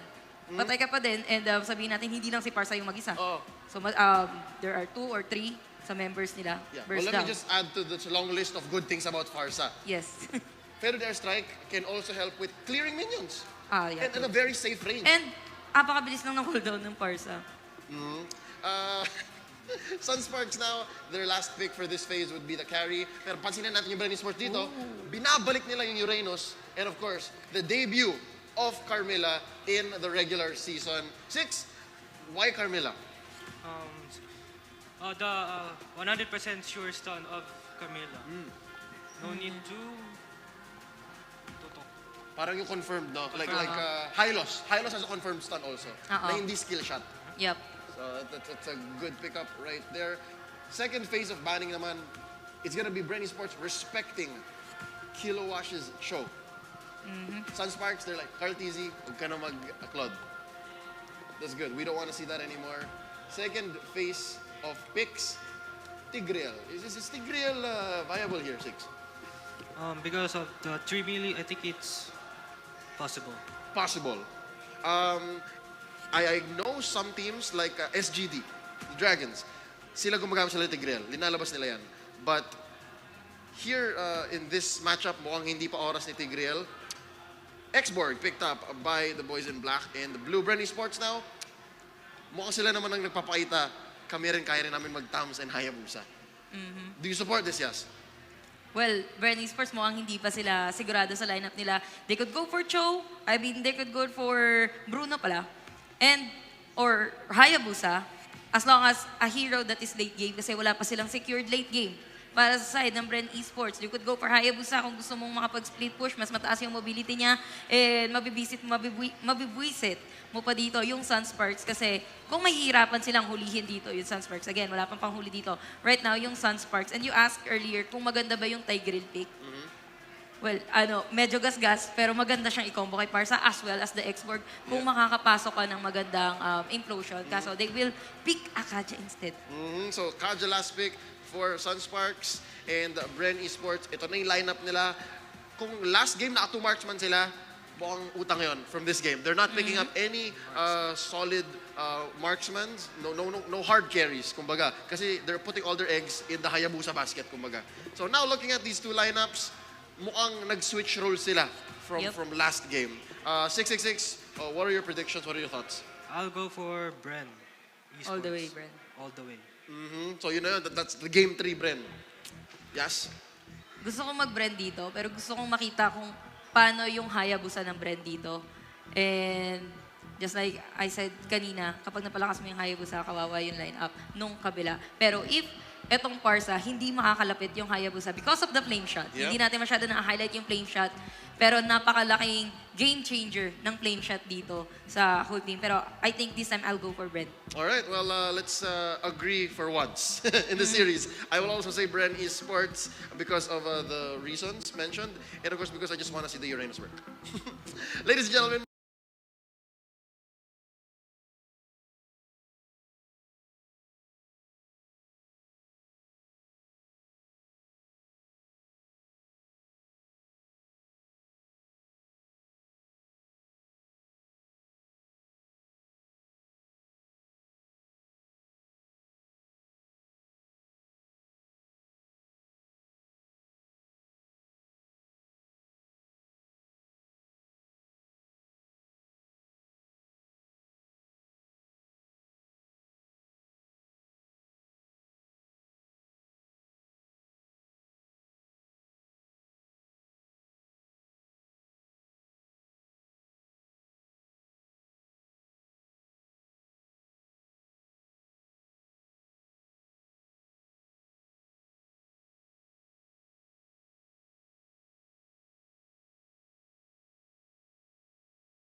magkakakuha ng mga objectives and then may-utilize yon in their favor para mas makakuha pa ng towers. Yeah. Turtle resurrecting Further soon. objectives, kumbaga. Oh.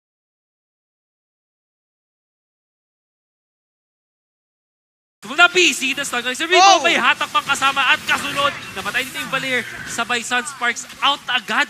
Diba? Disiplinado. Disiplinadong SS para dito sa side ng Sun Sparks. I just want to take note dito, paring work, yung priority ng Bren Esports dito kay paring Lito. But before I say this, si Tolitz, si Lito Wanderer, what it gives you, paring Wolf, is the sustain in the lane kasi it heals up the minions. Yeah. So with the Carmilla din, halos sa lahat ng games, Bren ang nakakakuha nun eh. Kapag lamang kayo sa lane in terms of healing the minions, pwede kayong mag-rotate. Yeah. At laging Bren ang nagdidikta ng mapa. Yeah. Laging Bren ang nagdidikta ng ganks. So, one thing that we can say ngayon is if you're looking for good drafts, look for teams like this. Bren Esports and Sunsparks, Bren Esports with Coach Ducky. Nakita natin si Mpl-Ph nga lang dito. There's gonna be a kill. Kasama na rin yung turtle. Farsa goes down. Samantala may Hayabusa with a shadow kill. Nice timing on green. May flame shot na po. Apoy sa apoy. Grabe, yun ang ang maganda ngayon sa flame shot. Parang lahat ngayon may chance ng lumashit eh. Dahil sa flame shot na yun, but Divine Judgment will get that revenge kill. Eto si Carl TZ magka-quad shadow out. First tower of the game will go to Bren Esports. Meanwhile, Coco is just pressuring up the top lane. Farsa using the feathered airstrike. Pambugaw lang to. Medyo gusto kong balikan yung sinasabi mo sa meta ngayon kung bakit laging pinipili yung flame shot. In my own understanding, ang gusto ko sa flame shot is it's like execute and retribution na iisa lang. From afar. From malayo. Kasi retribution, maganda siya pang lasit ng minions na creeps sa jungle, right? And execute naman pang lasit ng heroes. Flame shot can do both of that. Pwede siyang pang-lasit from long distance na tumatama sa hero at sa jungle creep. Para ka may ultimate ni Kimi. Para kami ultimate ni Kimi. Basically, 25 seconds ang 35 seconds ang cooldown pag normal. Kung bumaba siya 25 under the right conditions. Plus, ang maganda pa kasi dito, paring Wolf, sa sobrang pro ng mga players natin, nararamdaman kasi nila pag pulado na eh. Tapos, yung flame shot, kahit wag mo i-target yan eh, kahit isang pinstut ka lang, pwedeng auto-target ka na. Kaya gamit na gamit ang flame shot ngayon. At saktong-sakto kayo man. Uy, grabe sa ibang game. Ilaro sa ibang game. Umabot siya game 3. Game 4 na ako. Game 4 na ako. Punta na ako game 4. Sabi ni Mpl-Ph, tara, next game. Next game na tayo. Oo. Pero ito, si Lasty, naghahunting na naman aggressiveness mula sa Bren Esports. We know that their draft can do this. They have so much early game damage courtesy of their Carmilla, courtesy of their Valier. Yes. And syempre, mataas yung sustain nila. At ang dami nilang mga talon. Nakita mo dito, yung Cupra, Kiluas, X-Borg, wala ng Piraga. At mababato man ang mega kill para sa Valier. I like the decision coming from Bren dito. I like Fuse playing ni Carmilla dito, just sustaining the lane. And what's happening here, Wolf, I'm not really sure hindi ko pa kasi ito nakikita, baka makita natin mamaya. After the ultimate of Carmilla, papasok ba yung quad, yung shadow kill sa tatlo? Nako, parang hindi na yata. Papasok ba yung shadow kill sa tatlo? Yun parang ang tanong. medyo malala na yun, Kuya Manjina. Kasi kung ano yung status ng mga na-chain ni Carmilla, ganun yung mangyayari. I guess the stuns will definitely be there. Yes. For sure. Mamaya, baka makita natin. You were talking about this, about sa flame shot and yung intuition ng mga players, specifically mga pro players. Sobrang dami nang nilalaro mga games, kabisado nila yung mga movements ng kalaban. So it's gonna be up to them how to outwit their opponents. Yeah, definitely. Ito na yung hindi mo na kailangan ng map hack. Kasi sa utak mo pa lang may map hack ka na. Matik, alam mo na kagad, kaya sasabihin ka pa ng map hack kahit hindi naman talaga. Pero may clash na nangyayari. Feather airstrike, shut down. Mpl-Ph, ginagawa niya yung best niya para makabook dito. Lasty, that is the ultimate. Pero killing spree para dito kay Kari. Pero nandito pa rin si Carl TZ. Ayun na nga! Depensang SS na naman. Carl TZ running for his life. 8-7 is the scoreline. Medyo ultimate pa doon. Nabati agad. Carl TZ, alam na alam din talaga. And binibigay sa kanya lahat ng buffs. Red, blue, purple, lahat na. Pati sa turtle. Tama, no? Pag red and blue, purple yun. Correct. Pero makakuha pa sila ng push dito sa Torre. Pag binasa mo yung actual na release ng Mundo na video, purple and orange buff yan. Hindi yan red and blue. Mukha lang. Mukha lang. Mukha lang. Pero tama naman kung titignan mo naman yung kasi kulay. mas madali kasi sabihin yung blue kasi primary color yun. One syllable lang din yun, Manjin. Tama ka dyan. Ito, depensang SS. Depensang SS. I like dito kung anong ginawa nila. Trinay niya yung best niya, but again, it's Kiluash with the burst and positioning coming in from Mpl-Ph and JP to get all of the damage. No doubt, Kari and Farsa pa rin ang line-up dito ng side ng Sunsparks. So, para sa Bren, wag lang talaga sila mag-overcommit. And kapag nag-commit sila, dapat may mapatumba talaga agad. Wow. Dahil kung wala, kaya pa rin ma-outplay. You were talking about commitments at yung pare sa teams, naiintindihan nila yung tamang time kung kailangan mag-commit or hindi. Whenever they can feel na hindi tama yung conditions, magbaback lang din sila. Such respects from both teams. But we can see Brand Esports pulling away in terms of economy dahil nasa kanila yung mga tore. Definitely. 5 ang napatuman nila, isa pa lang para sa Sunsparks. But I think makakakita na naman tayo dito ng malas Coco Sanity na play dahil, Wolf, basing on my knowledge, wala kang pantapat dito sa isang Uranus. Yes, JP, may damage si JP, may damage si Kia BJ, pero wala yung show kanina nung game number 1. Sinong itatapat mo ngayon? Si Leyna? Itatapat mo ngayon si Kiluwash as the X-Borg, pero kailangan nila yung last Insanity. That's right. Doon malilito ang Sunsparks. Nako po, si BJ makukuha na agad dito ng Sunsparks. It's gonna be the first kill, pero may Valir nakapalit. Kiluwash nga lang, tatanggap ng shadow kill. That's gonna be 2 for 2 so far. Medyo may naipit dito. Si Coco, hahabulin ba? Mukhang kulang pa sila ng damage. I think tama yung sinabi mo, Manjin. Wala sila nung parang show na pwedeng Tumapas. Oo, wala. Yeah, kasi yung X-Borg, kailangan nila yung last Insanity sa Clash eh. Kailangan nila yung control ng Fire Stakes. At ngayon, si Coco ang napipresyo ngayon. Look at the damage of the arrow. Halos wala lang. Para dito kay paring Grid. So, si Coco ngayon, yung parang nagiging X-Factor for Brand Esports to, even though matalo ang Brand Esports sa 4-on-5 Clash, Coco can just pressure up the map. Alam mo naman, pag talagang Coco pangalan mo, mahirap kang mamatay. Iba talaga eh. Alam mo naman. Ang tagal mong mamatay talaga eh. Hindi ka naman tatawagin Coco kung hindi ka malupit eh. Feeling ko season 6 pa mamamatay. Pwede eh. Alam mo naman si Coco, sabi ni Coco, alam nyo, nag-SEA Games na kayo lahat-lahat. Pero ako pa rin ang nag-iisang Coco. Coco at may tumamang pana. Onto Lasty. The best target. Hahatakin pa rin nila. Parsa Mortis. Mortality. Gonna be pop. Few. Naghahabol. Walang abutan. Sunsparks. Mamba out agad. Without Greed on their lineup, they cannot really do anything. Just Divine Judgment lang. Yun lang yung kaya nila. Divine Judgment and then Burst. And I think Sunsparks, they need to force a 5-on-5 fight. TZ, medyo, not the best ultimate, pero abulin pa rin nila. Wala na mamatay so far. May punish pa ang Sunsparks na Feather like Kufra. First one to fall. May nastan pa nga. That's Valir. Sunsparks punishing Brand Esports time and time again. Napakalalim. Mas malalim pa sila sa Rolling in the Deep na kanta, paring Wolf. Oh no, Sunsparks. Napakagandang pitas. And dahil doon, sakto lumabas pa yung Lord. Let's see kung ano mangyayari dito. May tumamang pana dito sa may bandang kaliwa. Go nila dito si Pew. They do have the damage this time. Tatlo. Laban sa isa. Fender distrike ng kasama. Carmilla is down. Oh, pero last Insanity. Pero tingnan natin. Ako, napakasakit. Kuya Eddie, the way of the ninja. Carl Dizzy. Pero eto na naman. Coco Sanity once again. Ang nag-iisa. Ang natatangi. Coco Uranus. It's Coco. Time na. Coco Mania. Coco Mania is running wild. Yan ang big shot. 3 points mula kay Kuya Rimo. Alam mo talaga, Kuya Wolf, sa mundo ng ML, kung gusto mo makapanood ng mga explosive at mga dramatic games, kailangan kasama si Coco dyan. Kasama din si Ribo. Kasama din si Ribo. Silang dalawa. Pag pinag-tag team yan, sabi nila, kayo mga dati namin teammates, ganito kasi mga dramatic finishes. Ganito yun. Ganito kasi tunay lang kwento. Ito yung gusto ng mga tao, Reflection. Sabi kasi ni Coco, hindi lang naman ako puro Claude, marunong din ako mag-Uranus. Let's go! Oh my Sabi God. ni Ribo, ang kulit mo dyan, Coco. Ang Ako kulit mo dyan, Coco. nakatatapos. Ako natatapos. In 3 points. Iba talaga si Kuya Cox. Okay. Pero mas matindi si Kuya Ribo. Siya yung closer, siya yung doctor dito. Pero si Varsa, will fall Lasty ang kapalit. Kari medyo makati pa rin lumalaban dito. Nakita dito yung Winter Dungeon. Si Carmilla, pero si Coco na naman. Coco Ribo. Coco Ribo, the Coco Ribo show is in town. And Wolf, nagme-make sense eh. Carmilla and actually the Uranus is a great counter to the Divine Judgment. Bakit? Kapag napuno yung flowers ni Carmilla dito, habang hinihila mo siya, nila-lifestealan ka rin niya. So wawits din yung burst damage nyo. Kinukuhaan ka rin niya ng resistance. That's one thing you have to take note.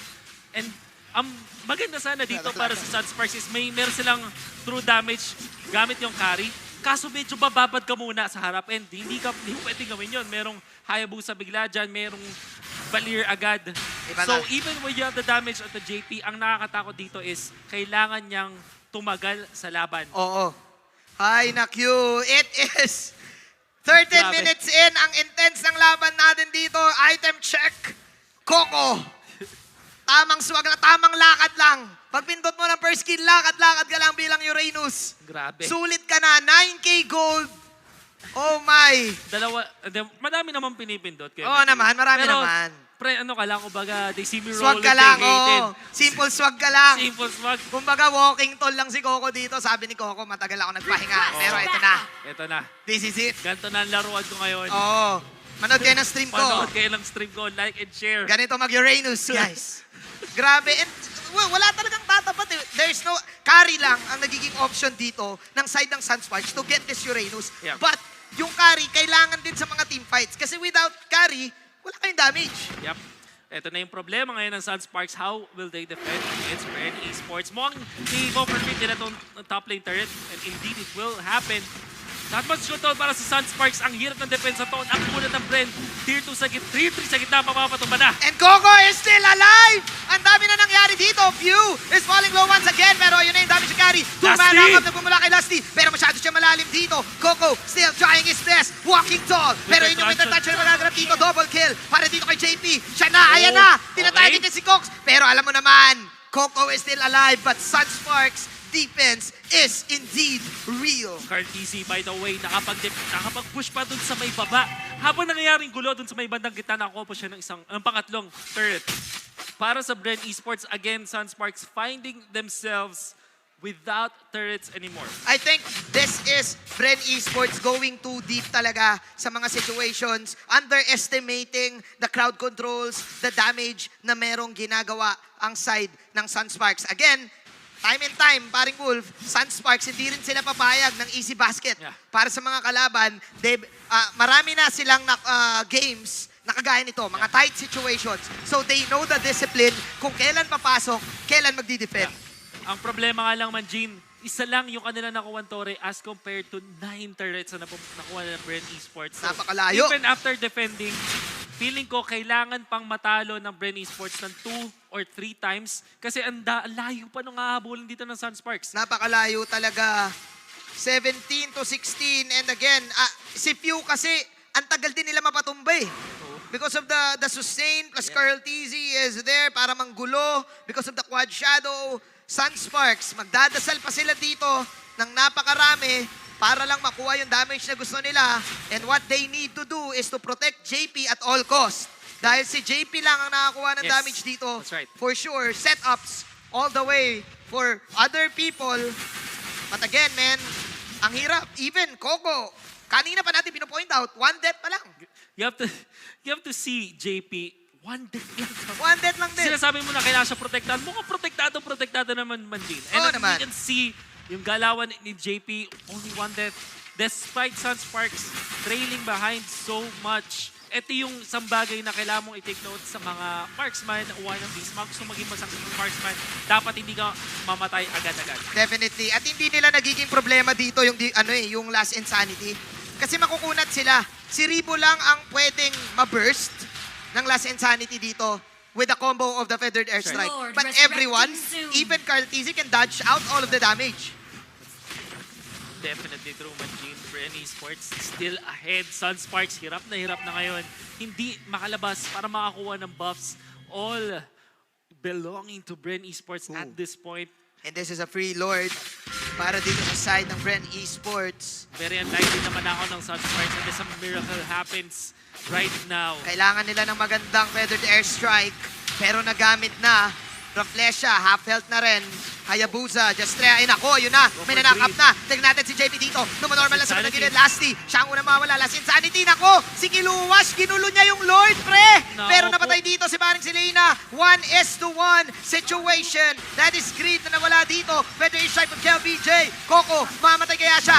Ako po, napa-immortality pa si Paring Pew. Takbo, Pew and Coco. Pero napalaban That's sila. Sustain is real. Grabe. Pagalingan talaga mag-sustain dito. Samantala magdadive na ang Bren Esports. Nararamdaman na nila. They have the minions. They do have the damage. Pero si JP, Retraction. lalaban pa nga. Nasa stun ng konti. Si Coco, mabubuhay pa rin. In comes Pew. One and done Oh! for this. There's no shutdown. Finally gets a kill. At mukhang ito na.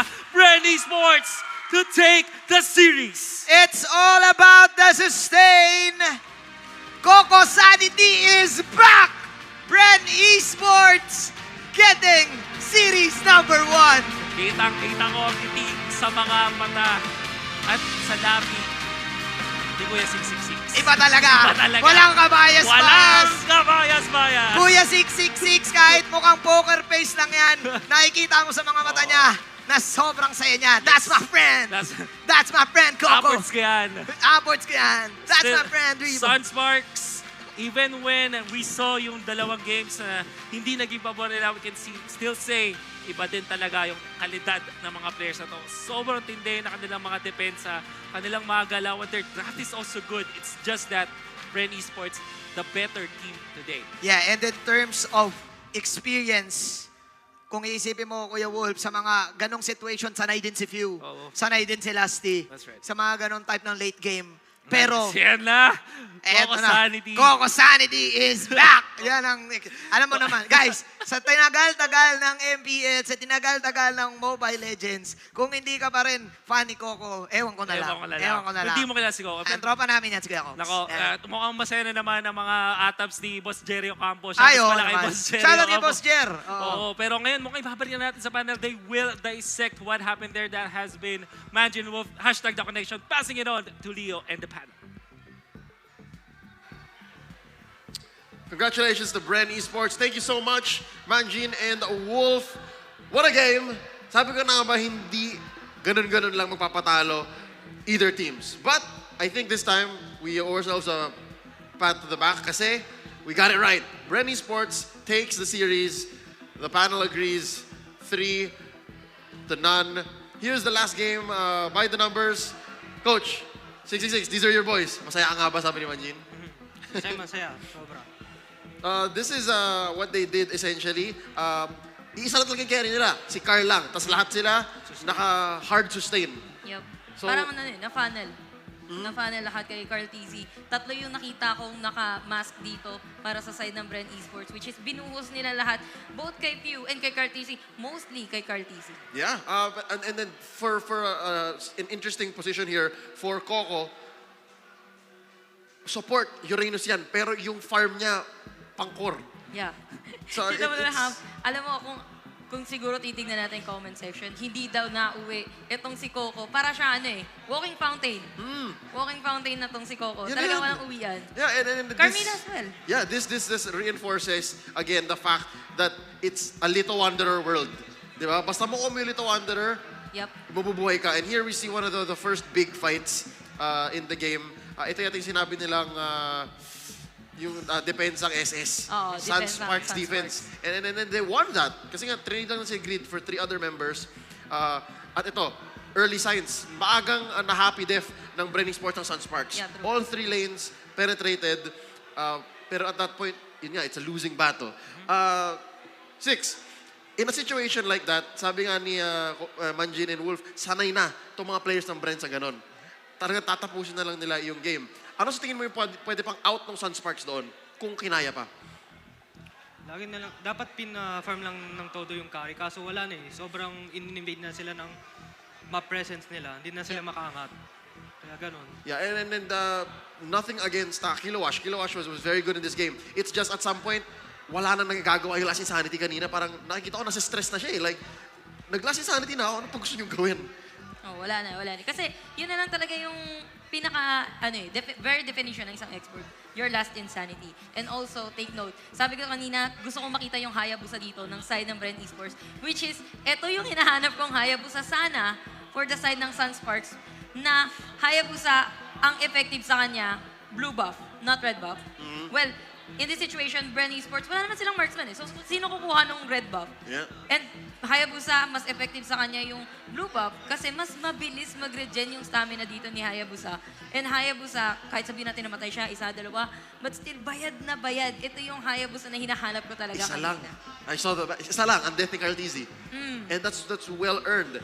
And I think, despite what the numbers say, napakaganda ng performance ni Carl TZ doon on the Hayabusa. Yeah, true. But our MVP is Coco on that Uranus. Welcome. 1-10. 1-1-10. Net worth of 12,572. Second highest yata, I think, for Bren. Only second to Carl TZ. But that's all Carl TZ did. Nag-farm lang siya. Diba sabi mo, that's what Hayabusa's gonna do. Magpa-farm, tapos magpo-push. Tapos papatay kung kaya. And that's where his numbers came from. Pero ito, the Uranus on Coco. dealing a good solid amount of damage as well. Tapos sabi nga ni Manjin Wolf kanina, if possible, kapag hinayaan mo yung Uranus na yan, makapag-push pa yan. Kasi ang ganda ng wave clear niya and they can threaten towers. Ladies and gentlemen, that was our game. 3 games between 2 champions. It was hard to watch because we were all rooting for both of them. And hopefully, you guys are still with us because there's another big game coming up. And before we move on, I would like to, of course, thank our sponsors, our official sponsor, Realme Smartphones. And of course, the MPL is organized by Moonton. 666, thank you so much for joining us. Yes, I'll see you later. Yep. Ladies and gentlemen, this is the very first match of MPL Season 5. Una pa lang to. Nag-3 games na tayo, nakakita na tayo ng Uranus na kumakain ng tao. Nakakita na tayo ng Hayabusa, nangangain ng buff. Kahit sa kalaban ko kunin niya na. Oo. Double orange, double purple, doesn't matter. This is how Bren Esports is. And this is a very interesting way to set the pace for Season 5. 6, any last words about that game? Thoughts? Yung Hayabusa lang talaga sobrang parang all-in. All in, Tapos, All in. the way that they built the lineup is to protect lang. To protect, indeed. Ang cool natin, imagine mo may Uranus ka, tapos may Carmilla ka pa. Oo. Carmilla is the threat. Alam mo yung Uranus, nabibiting ka kasi walang stun. But then you have Carmilla. Ando na, makunat, may lifesteal, magic damage, Confirmed may stun. stun. That's the point, di ba? And her ult, it spreads the pain. So solid siya. And then I think Bren Esports covered their bases here. They really won off of the back of that solid plan. We'll see Sunsparks come back strong in the next few weeks. But coming up next, ladies and gentlemen, is going to be ULVL versus Mpl-Ph. Abangan yan. Huwag kayong aalis. Stay with us because in just a bit, we will be showing you more highlights from that series. Once more, game 1, 2, and 3 between Sunsparks and Bren Esports. We are here at the MPL Arena. It's a full house. Medyo dumadami yung tao. Yeah. Maraming fans. Maraming Six, fans. how was your experience here for day 1? Sobrang excitement kasi yung Bren Esports talaga binoboto ko. Tapos Sunsparks din. So mas lamang ngayon yung Bren sa tingin ko. Yeah, they evolved so much now since you started handling them. No. Uh-oh. Yes? Ako, hindi lang for Sunsparks and Bren, sa lahat ng team, feeling ko hindi ito basta-basta 2-0. 2-1 all the way ako sa prediction for regular season. Especially this next coming match too. Yes. All right, ladies and gentlemen, before we go into a break on behalf of the panelists here, 666, thank you. Yes, we will be right back. Before we go into a break, let's go ahead and check out the top 5 plays of the series by Realme smartphones.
Still waiting for your epic battle? Wait no more. Make the switch to Smart LTE. And experience greatness with the country's fastest mobile data network.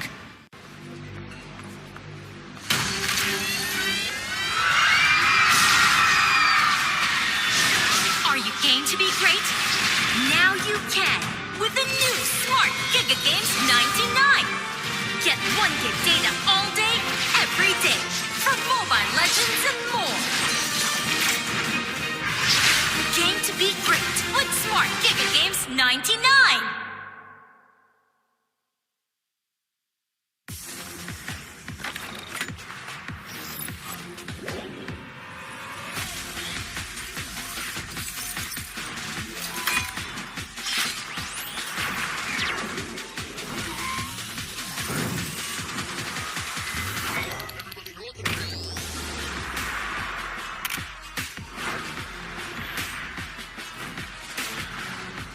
Realme 5i, quad camera battery king. Realme smartphone. Dare to leap.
Nothing will tear us apart now.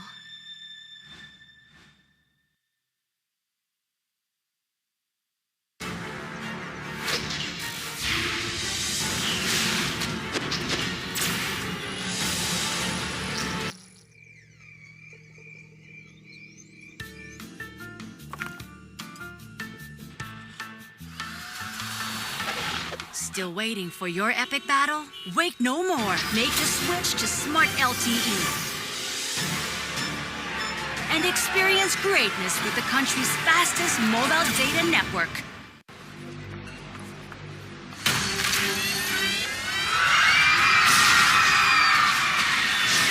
Are you game to be great? Now you can with the new Smart Giga Games 99. Get 1 gig data all day, every day, for Mobile Legends and more. Game to be great with Smart Giga Games 99.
Welcome back once again dito sa MPL Season 5. Kasama ko ngayon dito si Coco from Brand Esports. Nakakapanalo lang against Sunsparks. So Coco, first question ko sa'yo ngayon. Ano ang pakiramdam for you to be able na nakalaban mo yung defending champion at nanalo ka agad on the very first game dito sa regular Season 5? Masaya, pero expected na namin mananalo kami. Medyo ikaklaro ko lang yung expected mo nang mananalo kayo. Kumbaga, sa 100%, sure na sure ba ang Brand Esport na kaya nyo talagang patumbahin yung Sunsparks? Oh, dapat 2-0 yun eh. Kasi kung di namin na 2-0, feeling namin matatalo kami. All in talaga. All in talaga. Very confident dito nanggagaling kay Coco. 100, kung hindi pa daw talaga nila na 2-0. Pero one more question, syempre, about doon sa nangyari sa laban na yun. For specifically doon sa ginawa mo, yung Uranus pick, alam naman natin na Uranus is one of the meta ngayon this season, dito sa regular season 5 natin. And nung unang game, hindi siya gumana. What makes you think nagagana siya sa game number 3? Basta sabi lang nila, Uranus ka ulit. Sabi ko, sige, okay lang. Ganun lang ka-basic. Pag sinabi, Coco, Uranus ka, go na agad. Di ko nga ginagamit, ano lang yun eh. 5 lang ata matches ko dun eh. 5 matches. So ngayon, 7 na. Kasi 2 beses mo siya ginamit eh. Oo. So, coming from Coco mga kaibigan, 7 matches ng Uranus, ganon kalupit. Halos hindi siya mapatay dun sa laban nila against Sunspark. Pero syempre, kidding aside mga kaibigan, do you have any words especially sa mga fans ng Brand Esports? Ito na ba ang pagbabalik ng Bren lang ang malakas? Siguro. Siguro. Di ako sure eh. Ba't biglang yatang kumabig? Kanina sure na sure ka, tapos ngayon, di pa sure. Ano ba talaga? Bren lang ba ang malakas o ano? Dapat kasi parang, di ba nung season 1, isa lang talo namin? Balaksan lang kami ngayon, walang talo eh. Kaso nakaisa eh. Kaya parang... So naisahan na kayo. Well, posible naman, since yung season 1 nga, isa lang yung talo nyo, baka ito lang yung magiging talo nyo. Anong sa tingin mo, Coco? Gusto namin walang talo eh. Gusto talaga daw nila walang talo. Pero once again, palakpakan naman natin dito si Coco from Brand Esports. And meron ko bang final shoutout sa mga fans ngayon? Especially yung mga nanonood sa streams mo. Shoutout sa Brand Esports family, tsaka sa Sunspark. Tinalo nila ako isa. Tsaka sa mga fans, sa mga baby girls, kay Boss Alvin, kay Boss Jerry. Tapos add nyo daw si Alo. Dili yun. Yun, well, thank you so much, Coco. Pero yun nga, once again, Coco from Brand Esports, congratulations on your win for the day. Pero hindi pa tayo tapos mga kaibigan. We still have one more series to have. It's against Geek Fam versus ULVL. But before natin introduce sa inyo yung mga players, we will actually be giving you ahead dito sa mga kasama natin dito sa MPL Arena, one Realme Buds 2. Ito, hatid sa atin yan ng sponsor natin na Realme.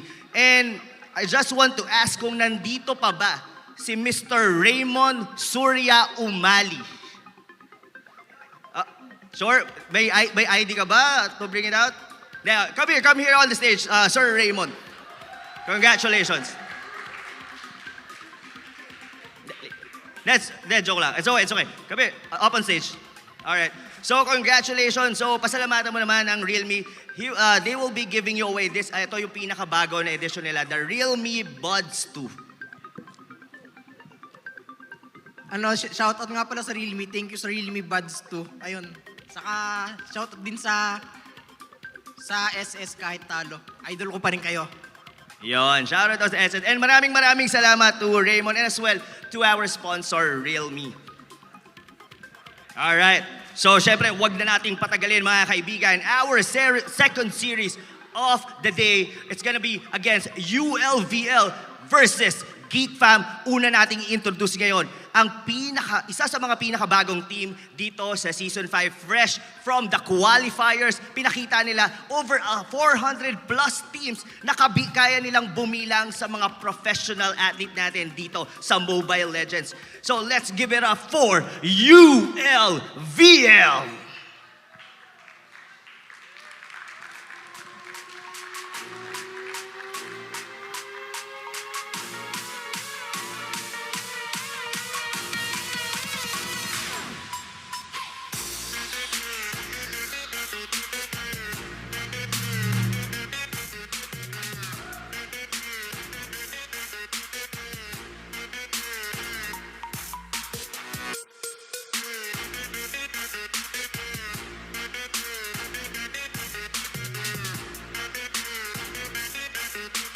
And syempre, hindi pa rin naman magpapahuli ang Geek Fam, which they have a respectable place coming from our Season 4. Pero meron silang mga changes doon sa roster nila at ngayon pa lang nila ulit ipapakita kung ano ba talaga ang kaya pang ilabas o galing ng Geek Fam. So let's give it up for Geek Fam!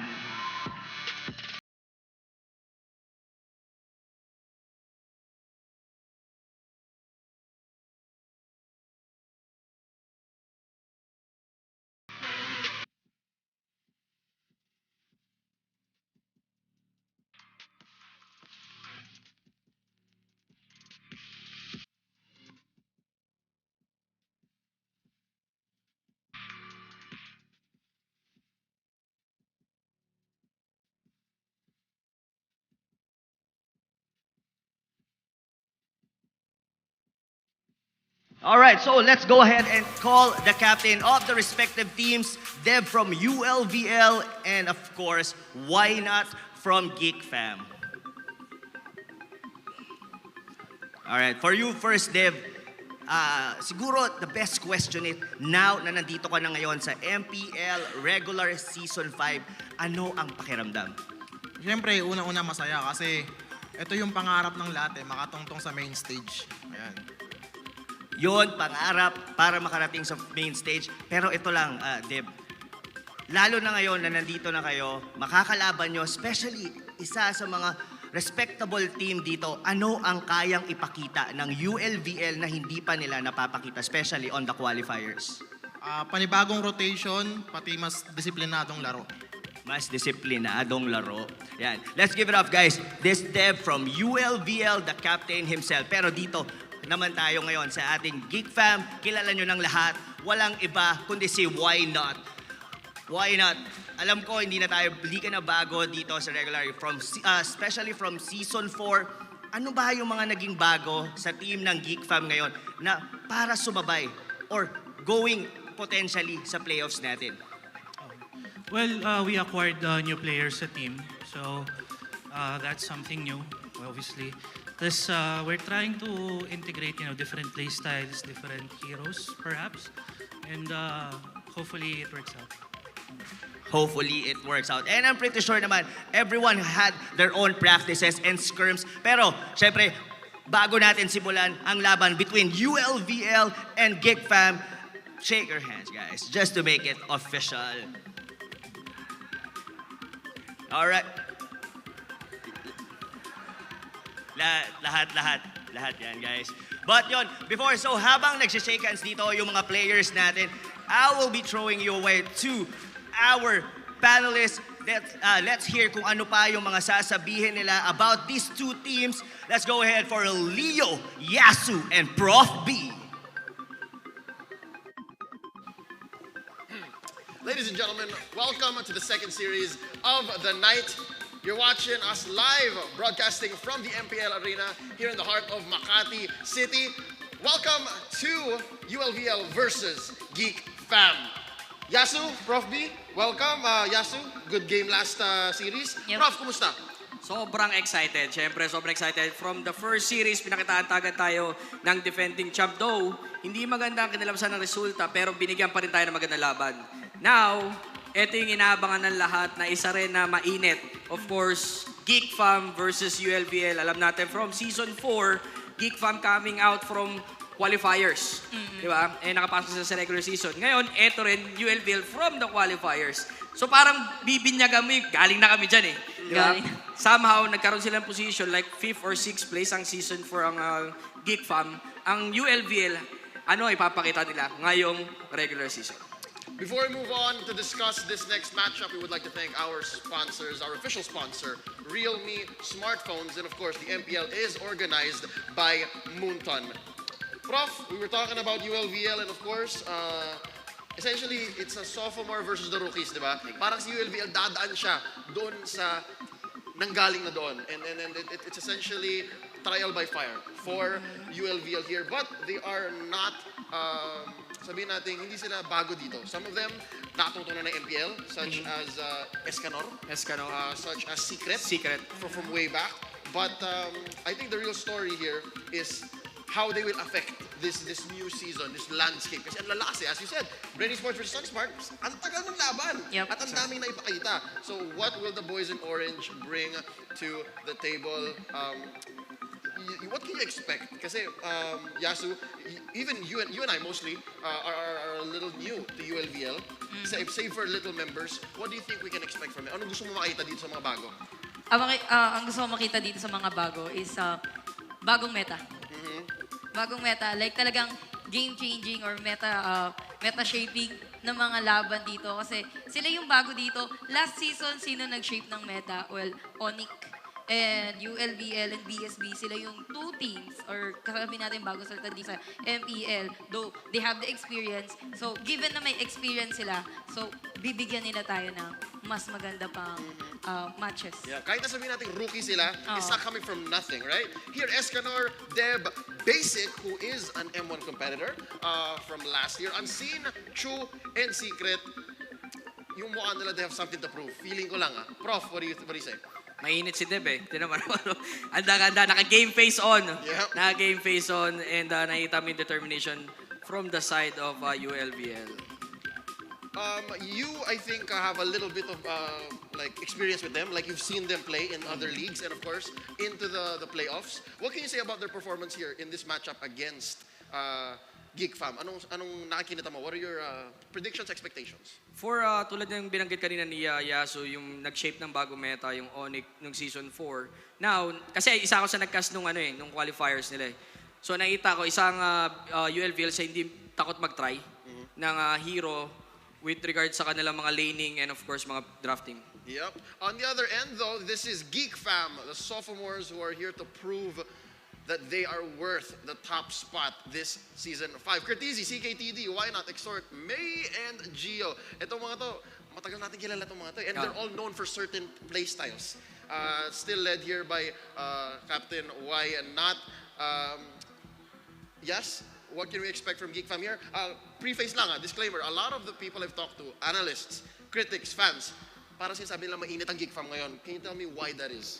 Yun din ang nababasa ko na mainit yung Geek Fam na yun. Sa recent edition nila, that's Exhort. And that's May coming from Execration. These are, three different peoples from three different teams na pinasok dito sa Geek Fam. Now, if Geek Fam, solid sila nung regular season din and as well as the playoffs nung last season ng MPL. Sila nagpakita sa atin ng arrival.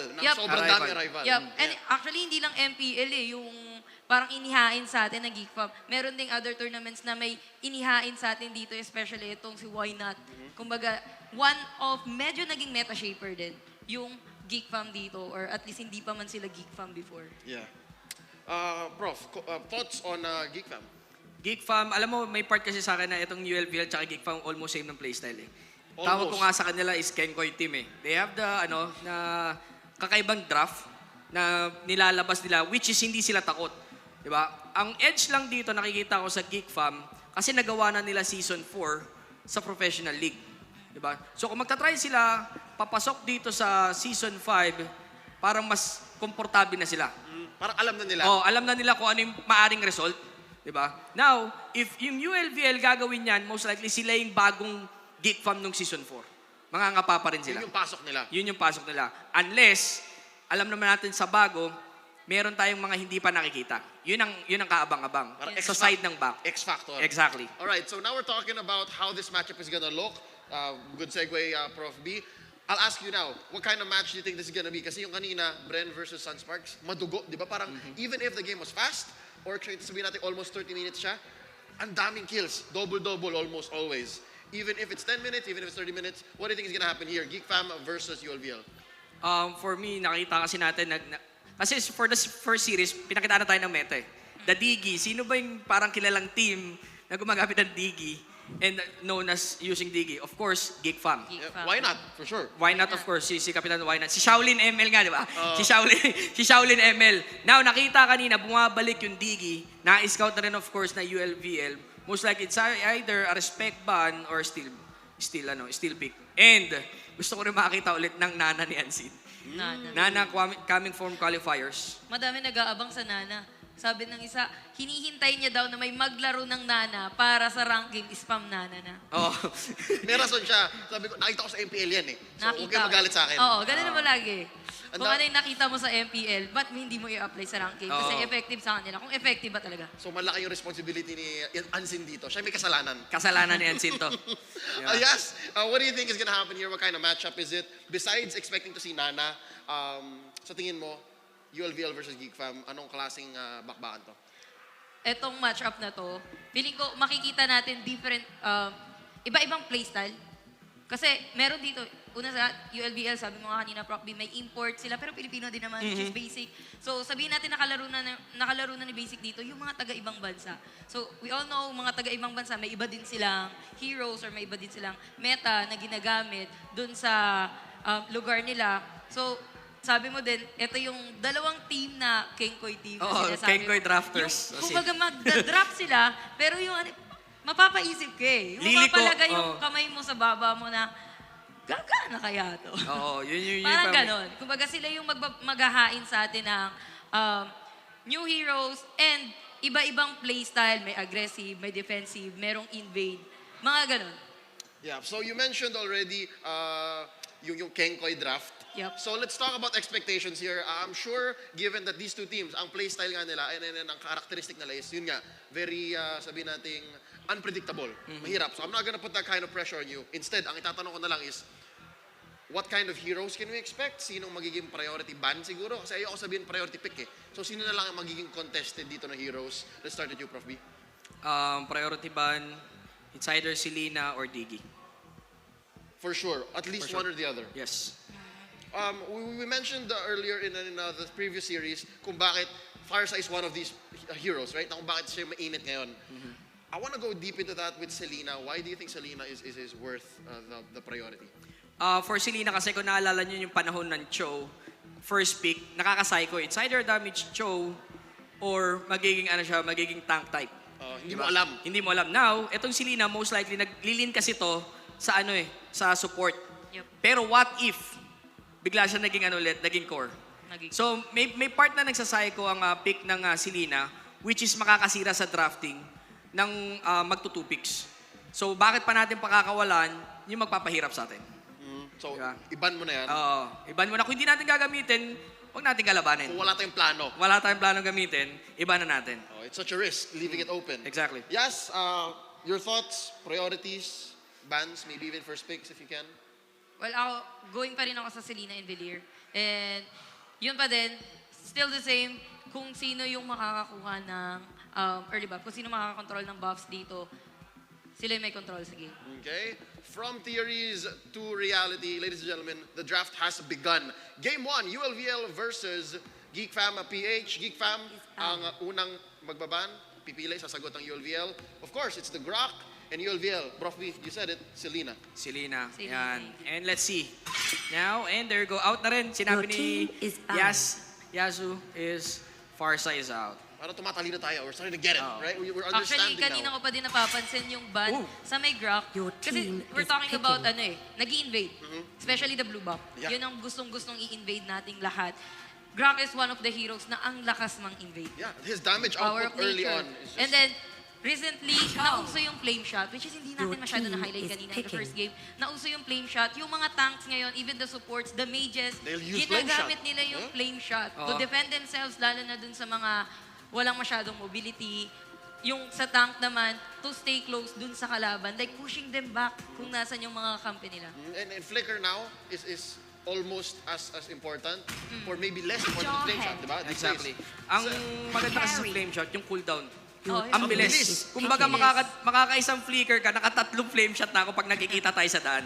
And that's so useful. Di ba kanina napuha ko si Ribo? Like, ang tagal nyo naman guys, ako na, pak! Ang flame shot kasi may part doon na pang setup, which is yung slow. Pang-initiate. Pang-initiate, yes. Yeah, ang bilis na ng cooldown niya, may damage ka na, may pang-initiate ka pa. Yun yung sinasabi natin. Dami Now, niyang gamit. kanina pinag-uusapan natin, of course, Nana. May isa pa akong part, hindi ko lang talaga binanggit kasi syempre magpa-draft sila. Yung Battle of Jawhead kasi naisip ko kanina eh. Pareho sila Diba? medyo may Oo. tendency to pick up the Jawhead. Si Mang Escanor, Isang kilala, parang ano niya yun tawag dito, comfort pick niya. Main niya yan. Oo, isa sa comfort pick niya, which is Johead. And we cannot deny, of course, yung kung mag-Johead man Your team si is May, banning. if ever. Now we're going into the picking phase. Yun nga, nabanggit. The race for the Jawhead.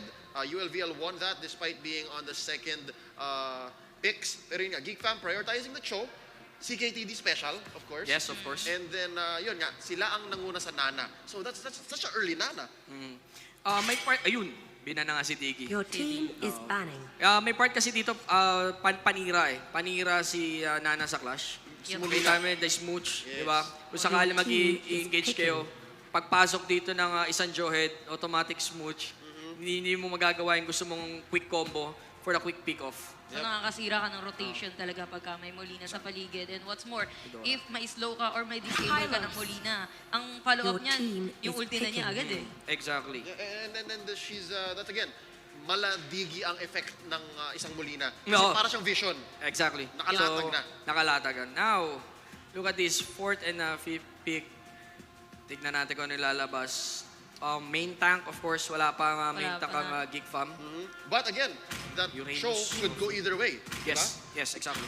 Let's talk about the second phase bans here. Diggy, nabanggit na natin. Pero yung Ling, ULVL respecting Ling. I haven't seen Ling in the regular season. None of us have kasi parati siya nababan. But I'm excited to see Your how team is Wan picking. Wan Lancelot. Oh, is Zas. you're gonna play. Wan. Muntik na yung Lancelot. Feeling, we all wish. may part sa akin parang, uy, Geek Fam, Zas. 2 marksman. They have Granger, they have 1-1.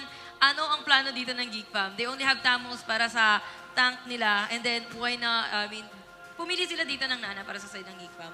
Sabihin natin, support Nana to. Then together with Tamos, sila yung mag-mask dito. Pero this is yung hindi siya yung Kimi Granger, hindi siya yung 1-1 Kimi. Usually kasi ginagawa nating mage, etong si Kimi. Then follow up by another marksman. Pero this is unusual kasi parang sa rank games mo lang makikita eh. Nagiging Dalawang solid marksman, It's two dalawang core kailangan. marksman. Oo, Yeah, hindi siya- kailangan din ng farm. Hindi sila iba. Yup. magiging offlane dyan yung Uranus. Tapos sa magiging main tank, most likely is the Chu. Ganun ko siya nakikita kung how they run the draft. Now, ang magiging pinaka-problema dito is nasa support to ng ULBL kung paano yung patatakbuhin yung rotation. The quick rotation. Kasi ang Uranus asamo hindi alis yan eh. Yeah. Doon lang yan sa linya niyan. Parang last game, parang si Coco. Doon lang yun. Hanggang dumating yung time na puno na yung item niya, hindi mo na siya kaya punitin. Para Siya na yung masakit. Walking fountain. Exactly. So, ULVL, there, just to note, picked up the Zask. So, again, looking at both lineups, real quick predictions before throw it over to our casters. Prof B, I'll go for Geek Fam Geek Fam, because of Nana. because of Nana. Yes. I'll go for ULBL. Okay, I like the Zask, so I'll go ULVL as well. Yeah, hindi ako komportable sa pick ngayon ng Geek Fam. Okay, let's see how this will pan out. We'll throw it over to our casters. Game's about to begin. Let's get it on.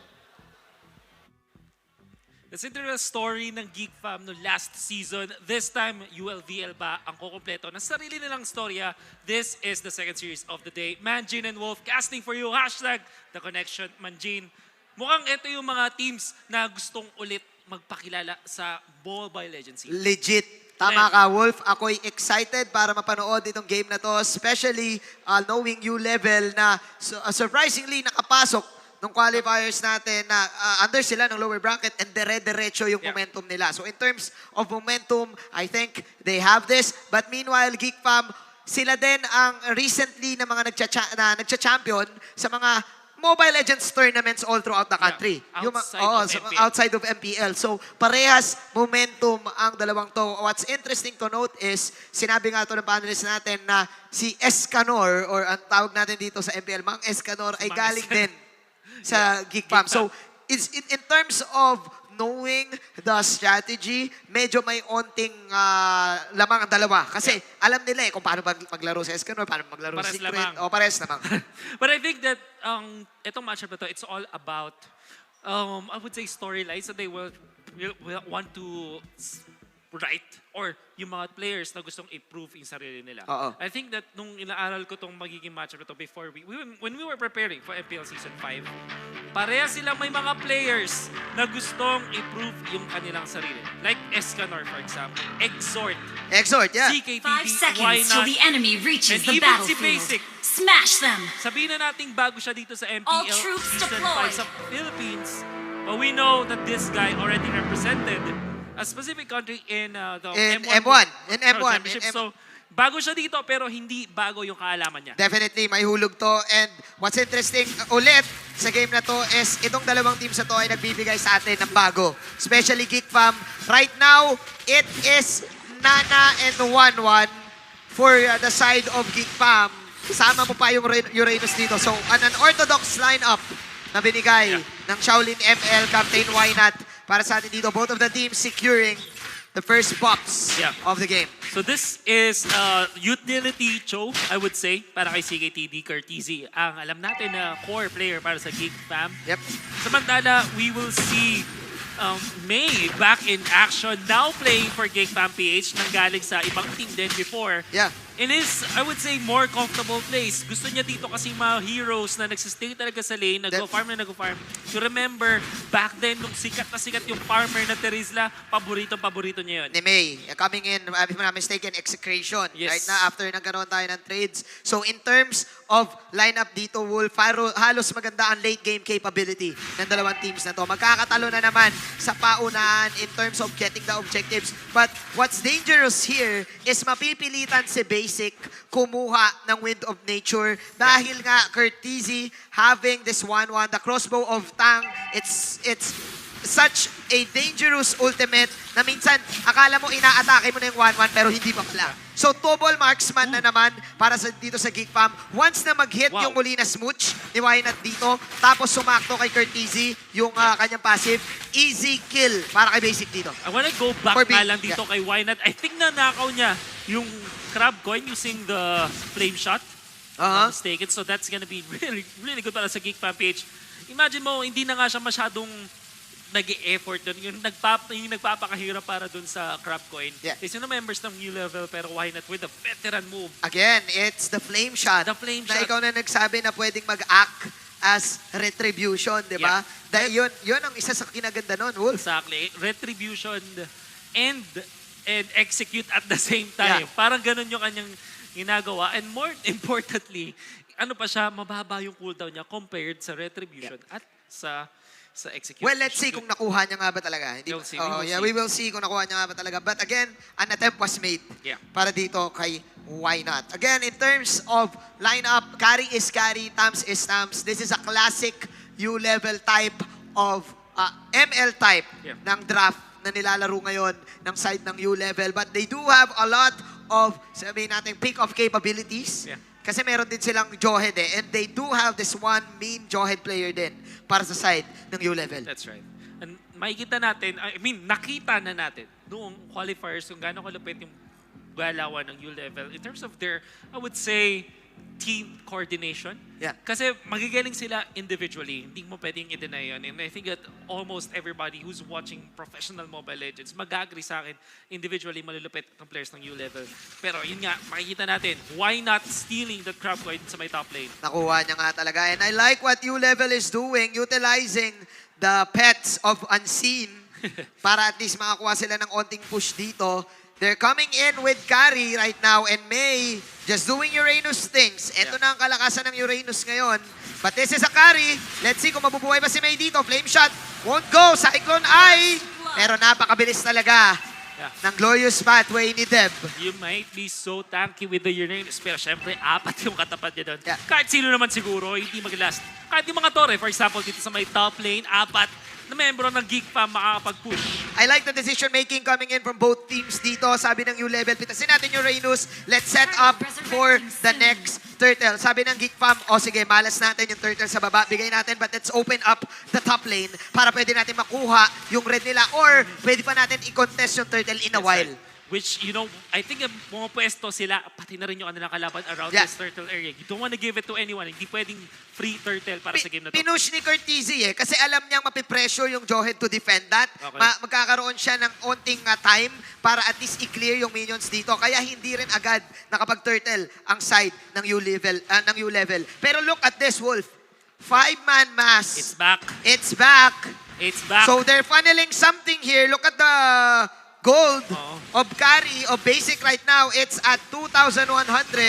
Lamang na lamang sa lahat ng course. What you do with the 5-man mask is, parang, just, if you can remember the start of MPL Season 4, ginawa to ng Mpl-Ph, and right then and there, kahit hindi sila, natalo sila no series na yun, pero na-nerf agad yung Muntot. Kasi alam natin na it's really broken. And ngayon, medyo bumabalik na siya in action. Nakita niya eh. What you do is, hindi naman kayo like the start of the game talaga, na kukuha agad ng mga mask agad. Yeah.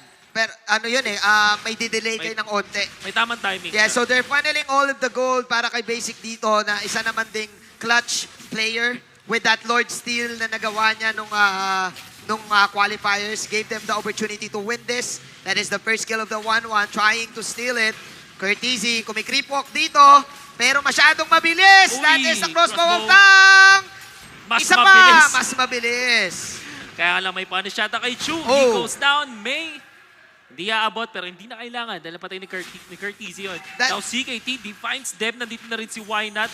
Wali na masyadong advance. Hindi na nga masyadong kailangan dito. Then nandito na si Exhort on this Granger. It's a good thing na nabasag yung tower dito sa bottom lane dahil kung hindi, masasayang yung effort na ginawa ng U-level on chasing Cortese. They're trying to shut him down as early as possible dahil this is looking dangerous. Cortese having the weapon master. Wow. I think it's a pretty nice choice para dito sa side ng 1-1. Kasi bakit mo nga ba kailangan ng Electro Flash? Hindi na. Hindi na kasi Ang bilis mo na eh. Ang bilis mo na eh. So with the weapon master na ma-upgrade yung mga items mo, kapag umabot tayo ng late game, again, 1-1, ang hirap nito kalaban kapag umabot siya sa point na ang taas na ng power spike. Ganito kasi yung mindset mo dito when choosing your talents, di ba?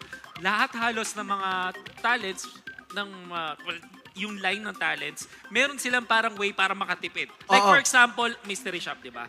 Then Bounty Hunter naman, in a way makatipid ka by killing heroes. Yeah. But with the Weapons Master, parang mas mapapagana mo, parang mas may value ka lang. Parang pinapasulit mo lang yung mga items na nakukuha mo. Definitely. And it's very good for heroes that rely on just one item. For example, and sila din, ang main difference siya with the Bounty Hunter. For example, is until the late game, effective siya. Yung kasi nakikita natin problema sa Mage Killer, for example, or sa Mystery Shop, or sa Bounty Hunter. Nawawala eh. Nawawalan sila ng effect sa late game. But Weapons Master is that tool for you to have presence in the early game pa rin. Up to the late game. Up to the late game. That's Definitely. Agreeing with you on that, Wolf. So, still, it's an even ball game. I like the decision making for both teams dito. Parehas value trade ang nakukuha nila. May nakukuhang tower sa top lane, may nakukuhang tower sa bottom lane.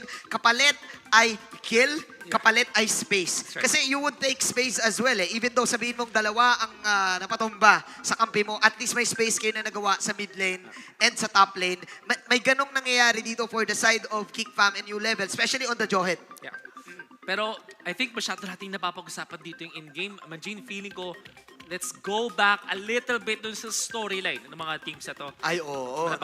Na-mention ko to kanina, it's all about storyline. Nakita natin si mga Escanor and the members of U-Level. These are the people, teams, coming out from the close qualifiers. More importantly, itong mga teams na to, tinalo nila yung mga teams na naglaro na dati sa MPL, which is actually so interesting. Totoo, Signal Ultra? Yeah. Tama ba ako? Ignite? Kung hindi but at least they're at the same group, which means na yung kanilang na-prove nila that they belong in this league. That they deserve this. That they deserve this. Yes. And I think while we're watching yung close qualifier, nakita natin, pag nakita mo itong mga manlalaro to, they belong. They play as if they belong already. Para silang kasama na sa invited teams. At hindi rin ganun kadali yung qualifiers na ginawa nila. If I remember correctly, comeback game yun for the side of U-Level. I think lahat yata ng games na yun ay 3-game series na nangyari. Puro best of 3. Yeah, day one. Day one, one of the longest na nakita natin. And obviously, Yeah. we're talking about both of the qualifier teams, right? Yes. And sobrang deserve nila na Yeah, mapunta dito. yeah, that is U-Level and BSB. But again, That's hindi pa nagtatapos ang journey nila sa qualifiers. We are now back in the game. It is 60 seconds para sa ating next turtle. Magta-transition na tayo sa secondary objectives of the game. Basic still joining his allies para makakuha dito, maproteksyonan at makakuha ng mga kills as si Chu ay magsistay lane lang. Actually, ang tahimik dito ng U-level, pero okay naman yung kanilang economy dito. Geek Fam moving Table. almost the same in terms of the overall goal for both teams. Oo nga eh. And para sila maganda rin yung late game, by the way. Yeah. You have Curtizy on this 1-1. Meron ka pang basic na carry. Ang ganda rin ng dodge on CKTD. This is Zaz. Classic dito, paring Wolf. I'm not, pero teka lang, Cyclone. Ay! Napakagandang kuha naman ni Exert doon. Saktong-sakto. Kung hindi niya nakuha yung Cyclone ay probably pwedeng napitas na siya doon. Yeah. And na-timingan niya ng tama. Kasi usually, if you go for the Cyclone, ay dalawa kayo makakuha kahit kalaban mo. Yeah. Of course, that is Geek Fam trying to survive the early onslaught of U-level. I think yung important din na take note is yung Zask eventually mahirapan siyang makapag-push. Well, I think they're playing the Zask as a utility As a roller. pusher, Parang yeah. pusher lang din. Hindi siya talaga yung pinaka-core dito para sa U-level. But the fact na napipigilan ng push dito yung Geek Fam, I think they're set. At least okay pa yung kanilang condition. Kasi meron pa rin silang 1-1. In the late game, mapapatanong kayo, sino ba mas matindi? Carry or 1-1? How about you, Manjeri? Ikaw ang marksman dito eh. Alam mo, depende kasi sa galaw yan eh. Kahit Nasa galaw talaga. Oo eh, nasa galaw talaga eh. Kasi yung 1-1, wag mo lang hahayaan na umabot siya sa point na ma-proc niya yung passive. But again, kapag tumama yung, na-proc niya yung passive and nag-ultimate siya sa'yo, there's no going back. Mapipilitan ka talagang either gumamit ng Winter Truncheon or Wind of Nature. Ano pa ba yung mga ibang skill? To dodge that out. Kasi wala kang dodge dun eh. Kahit pumunta ka pa sa tower, kaya kang i-tower dive ng 1-1 dito. What I like about the team U-level is they're really using the Zaz pretty well. Kasi sobrang ganda ng counter ng Zaz. Sabihin natin kahit sa Granger. Yung mga Neopets kasi ng Zaz acting out as meat shield para dito sa side ng U-level. And speaking of meat shield, I think nag-take into consideration din yung Hylos, I would say. Nakita natin kanina, tinangkin niya lang yung 1-1 ultimate, which is the crossbow. And even diving doon sa may torre with the Glorious Pathway, having this sa side ng U-level means na if they do transition into the mid-game and the late game well, pag meron naman silang mga items, even dun sa kanilang mga supports, they're up for a good game. Yeah. So ngayon, it's gonna be up to how they will push. They have to utilize the Zaz completely and paulit-ulit lang. Gamitin nila dito yung Zaz pang push. Help this carry as well to farm. Ito ang mahirap dito. Geek Fam is heavily relying on the Molina Smooch plus the Dead Zone Nata combo. Matik kasi yun eh, pag naging Totoro ka, instant burst ka, and wala pang nangyayaring ganun para sa side ng Geek Fam. So, alam ng U-level na kailangan lang nila umiwas. They have all the utilities in the world para makaalis. At dahil doon, tobla ang ating laro. And it makes me think na double marksman din ang ginagamit dito ng the Geek Fam with the Granger and the 1-1. Granger being played in the middle. Hindi naman na bago sa ating kaalaman yan. Almost always being used in the meta. And kaya ko lang naman din nasabi yun kasi if we go back MPL Season 1, never nga nahawakan yung mga marksman. Ngayon, dalawa pa. Ngayon nga, marksman nga binaban eh. Hindi naman sa pagmamayabang. Ay, Kung nanood kayo ng Zen Esports at Team Manjin eh. Wax in, wax out. Yung double marksman eh. Sa Pilipinas, alam nyo na sino nagpa-uso niyan. Binabati pa natin si Kuya Kyle. Binabati pa namin si Kuya Kyle. Shoutout pala sa Team Butters na dinurog natin nung panahon na yun. Baliktad, pinagbigyan. Pinagbigyan lang. Pinagbigyan. Kasi masyado na malungkot yung Team Butters. Oo, kailangan nilang manalo. So, we're just having a little bit of pause. Siyempre, gusto nating magkaroon ng magandang performance ang dalawang teams na to. But going back to the game, hindi ko pa rin alam sino ang lamang, paring Wolf eh. Kasi halos parehas yung galaw nila. Both of these teams, sobrang mature nila. Wala tayong nakikitang asim movements. Hindi ito yung type nung Series 1 na bugbugan talaga eh. Actually. Ito talagang objective-wise, ang laro eh. Yeah, and their objectives right now, hindi naman sila yung, pag sinabi natin objective story agad. I think that they're prioritizing yung farming spots nila. Yeah. Kasi parang kailangan i-preserve yun eh. I-rinse and repeat mo every minute para din naman mag-respawn yung mga jungle ka. So parang a cycle of 2 minutes Yeah. every time. Kailangan nakakontrol mo yung part ng mapa na yun. Don't let your opponents take advantage of that kasi yung lamang na nakukuha ng kalaban, nag-i-inflate talaga pag nananakawan kayo. And this is what I like about Geek Fam nung season 4. Sila lang yung nagbigay ng ganong flavor. Kumbaga sa laro ng ML, utilizing the arrival as well. And again, teams are adapting to that.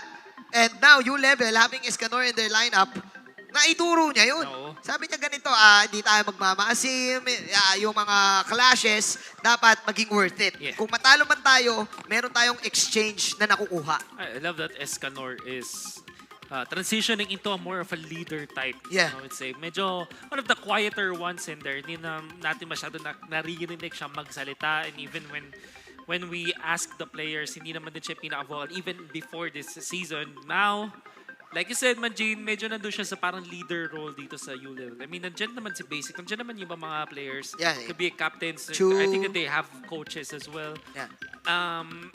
They need an in-game, sabihin natin hindi man captain, parang medyo leader. I guess the word is leader. Yeah, Other than that. at least kahit pa paano, alam yung gagawin, alam yung tamang decision making. But again, you don't count out Geek Fam. This is a combination of all X factors para sa side ng Geek Fam. Si May. Gusto ko yan Si- Gusto ko yung pagkaka-describe mo Oh, sa si Geek Fam. I May, agree. si Exhort, and Yeah. si... Why not is there. Yeah, si... CKTD. CKTD. Sama mo na rin si Jeyo. Yeah. Kung hindi ako nagkamali, iba't ibang teams tong mga to, pero sa team nila, sila yung mga, kumbaga, unforeseen heroes. Excited. Diba? CKTD, push, Yeah, the CKTD Exhort, push. giving SGD their, Their championship. So and then why not captain? You have Mainit. your players na mainit talaga. Oo nga, no, si May. Kurt and May, syempre, di ba, X Factor. Mga Team X Factor pala to. Team X Factor. Nung Geek Fam Geek Fam, yun pala ang tema nila dito. Yeah, kumbaga sa basketball, ito yung yung J.R. Smith ni LeBron. Ay, oo. Mga ganun eh. Mga Mga Lamar Mga Sean Odom ni Kobe Bryant. Sean Livingston, mga ganun. Oo, mga ganun eh. Kung iisipin mo mabuti, parang ganun. Kasi, like, for example, when the time was, yung oras na si CKTD at si Exhort nasa ibang team, parang iba yung bita nung panahon na yun eh. Yeah. Sila yung mga how do you say this? Mga unsung heroes of their own. X Factor. X Factor talaga. I completely agree. Feeling ko nga yung Geek Fam dito is the team of X Factors. Tapos binuo ni Kuya Wynat. Oh, si Nick Fury. Sabi ni Nick kulang Fury. Kulang na lang yung patch. Oo, sabi ni Nick Fury. Sabi, you're part of a big, you're part of a new world you don't even know yet. Sila A new universe. Avengers. Ang Avengers, Geek Fam, of course. Exciting times, ladies and gentlemen. What's happening right now is U-Level pushing up the tower. Tignan mo si Escanor ngayon. Ayan na, alam mo, may sinasabi sila, pag si Escanor daw, ginanyan niya na yung jacket niya. Ay. Ibig sabihin, naka-Eminem mode na siya. Eminem mode. Oo. Tanda mo Lose yourself na. tanda mo si Eminem nung ginanyan niya yung jacket niya, nanalo siya sa rap battle. Tama. Sabi, legit yan, mom's a heavy. Yan na. These weak arms are heavy. Sabi Sabi niya, pinagpapawisan na siya. Sabi niya, malamig dito sa venue, pero pinagpapawisan ako. Galit na. Galit na ako. Gigil na ako. Gigil na si Parang Eminem. si Ash Ketchum, di ba? Parang hinaharap yung... Pag hinaharap niya yung Ang gusto ko dito sa U-Level, may mga bago tayo nakikitang hairdo no? Ay, oo. Bumalik ang Afro para dito kaya... Afro is back. Afro is Kuya back. Basic yata Si Kuya yun. Basic ata yan eh. By the way, nasa kanila din si Boss Secret. Ay, oo, si Boss Secret. Nandyan, isa Sa mga sikreto lang yan. Sikreto. Si Parang Boss malapit yan. Oo. Malupit din yan. Sikretong malupit yan. Sikretong malupit. Boss Secret, pwede pang pabulong. Laban tayo dyan. Tama tayo dyan, Boss Secret. Pero hindi pa rin matatawaran talaga ang vocalist. The ultimate vocalist na si Wynat. Oh. Ever since 2004, nandiyan na yan. Vocals na yan. Alam mo, ang mga vocals... 2004. 2004, 2001. Iba pa yung laro nun Iba pa yung laro nun. Diyan na. Pag vocals ka, tapos nagdodota ka, legit ka. Legit. Pero ngayon, ML na laro eh. ML na siya. But Geek Fam, ayan, the X Factor. The X Factor. Nick Fury. Nick Fury is in the house. Shaolin ML. Chef Tony. Chef Tony. Ay, oo nga. Si Chef Tony, Hindi no? naman sa pagmamayabang, pero natikman ko ng Luto. ni Chef Tony. Ni Chef Tony. Grabe yan. Mapapakanin ka talaga. Mapapakanin ka iba talaga. Ayan, tinan mo, alam mo. Si Chef Tony. Ang ganda ng luto eh. Ina-analyze yung mga luto. Parang eksakto yung mga bilang. Ayan o, labanan ng hairdo ang nangyayari ngayon, Wolf. Sino ang mananalo? Sino ang mananalo? Vocals o Afro? Sino ang mas intense? Sino mas intense? Sino ang mas intense? Hindi natin alam. Pero marami na rin kasing mga vocalist na malulupit eh. Si One Punch Man, si The Rock, si Chip Tony, isa siya doon. Ayan na. Eto na, ayan, nagpunas na. Oh. Grabe. My arms are sweaty. These big arms are heavy. Mainit na daw masyado. Mainit na masyado si Kuya Escanor. Ay, hindi ko na kinakaya. Ang intense. The intensity is killing me. Sabi ni Escanor dito, ano kaya next move? Nako. Ano kaya ang iniisip ni Chef Tony? Sabi ni Escanor, ni Mang Escanor dito. Kilala ko. Alam ko ang bawat galaw mo nanggaling ka sa akin. Oh, I know you too well. Ako nagturo sa'yo ng lahat. Sabi ni Chef Tony, ano? Sabi ni Chef Pero Tony. sinabi ni Mang Escanor, alam mo, ang... Luma ka na. Luma ka na. Luma ka na. Pero luma boss. din ako onte. Luma din ako onte. Pero mas matindi na ako. Pero mas matindi ako. Ito yung Iba ano ang eh. approach ko. Oh, ito yung ano eh, when your teacher becomes your rival. Tama. Parang ganito. Ito yung nangyayari Huwag ngayon. kalaban na. Gagalawan na. Parang anime. Parang anime yung dating. Tingnan mo, hindi gumagalaw oh. Si Mang Escanor oh. Ayan oh, legit. Yung iba naka-side view na Hindi, yun, no? naka-side view lang oh. Ayan, pag ganyan na yung, di ba sa Naka-zen anime, mode na yun, eh. naka-zen mode. Pag sa anime, ganyan na yung itsura, parang serious black na yan eh. Ayan oh. Grabe naman. Grabe. Dead serious. Yun yun eh. I came here To win. I came here to win, I wanna not to win. play. Oo, not to play. Ayan, napagalaw na tuloy si...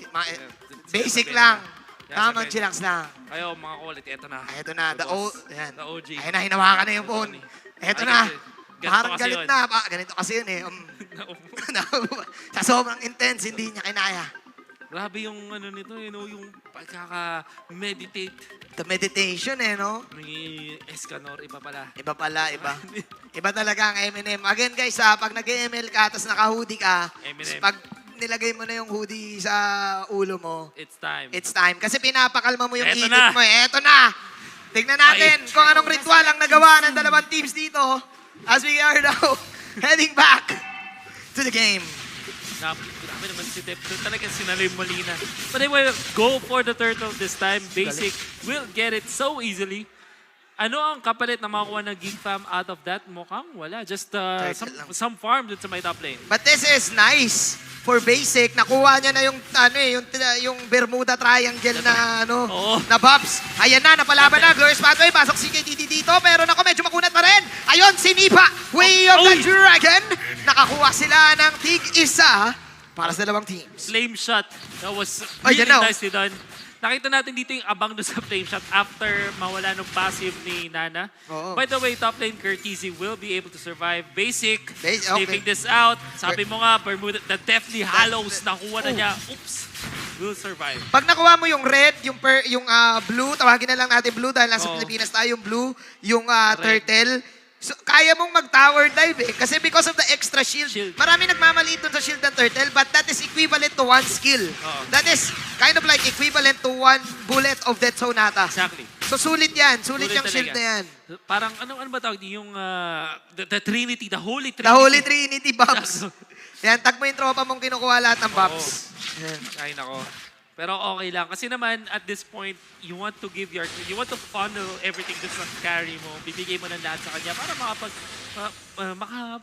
kasi nagagamit niya lahat yun. I mean, imagine, Phantom Step, sulit na sulit dahil dun sa cooldown reduction. And yung bonus damage na rin, like you said, the shields could last longer sa like fight. This! Ang sakit. Curtis, nice block mula kay JTT. Nakita mo yun? Sinalo yung flame shot. Beautiful. Beautiful block and beautiful passive for Courtesy. Isang hit na lang siguro ng isa pang normal ni Basic doon.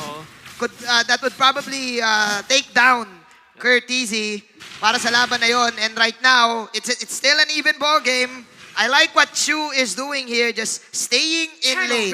Ang nagiging dilemma ngayon ng side ng Geek Fam, yung Uranus lang nila yung pantapat sa mga side laners. Kasi they need the Cho to set up something. Yeah. We'll see. They need CKTD to set up something sa teamfight eh.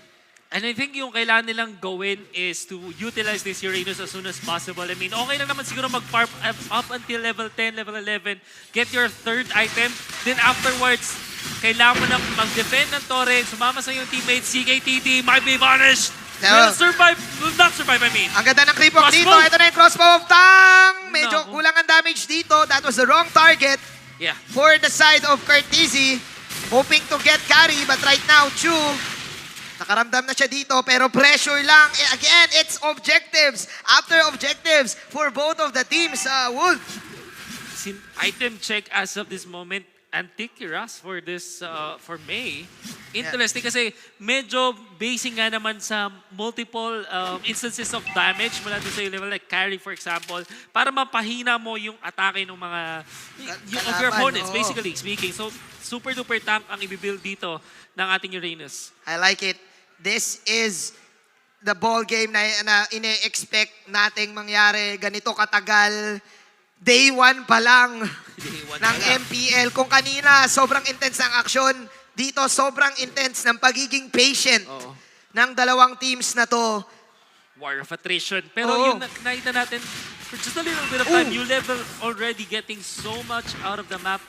Tumaas na yung kanilang lamang ngayon ng 5K, tapos pangatlong tori na yung kanilang mga batumba on top of the turtle. Tapos nakaspread out yung mga cores nila. I think this is also because of the fact na meron sila ng mga masks. Yeah. While that happened, a very good flame shot in there mula kay Unseen. Unseen talaga ni Curtizy. Hindi niya nakita, men. Escanor. Sabi niya, teka lang, pipake ko lang yung yung amba ko.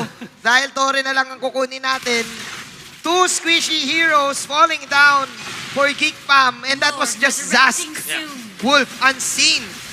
So na yung Jets na nata, tinangkilang ni Deb. Grabe. U-level on the next level, on different level.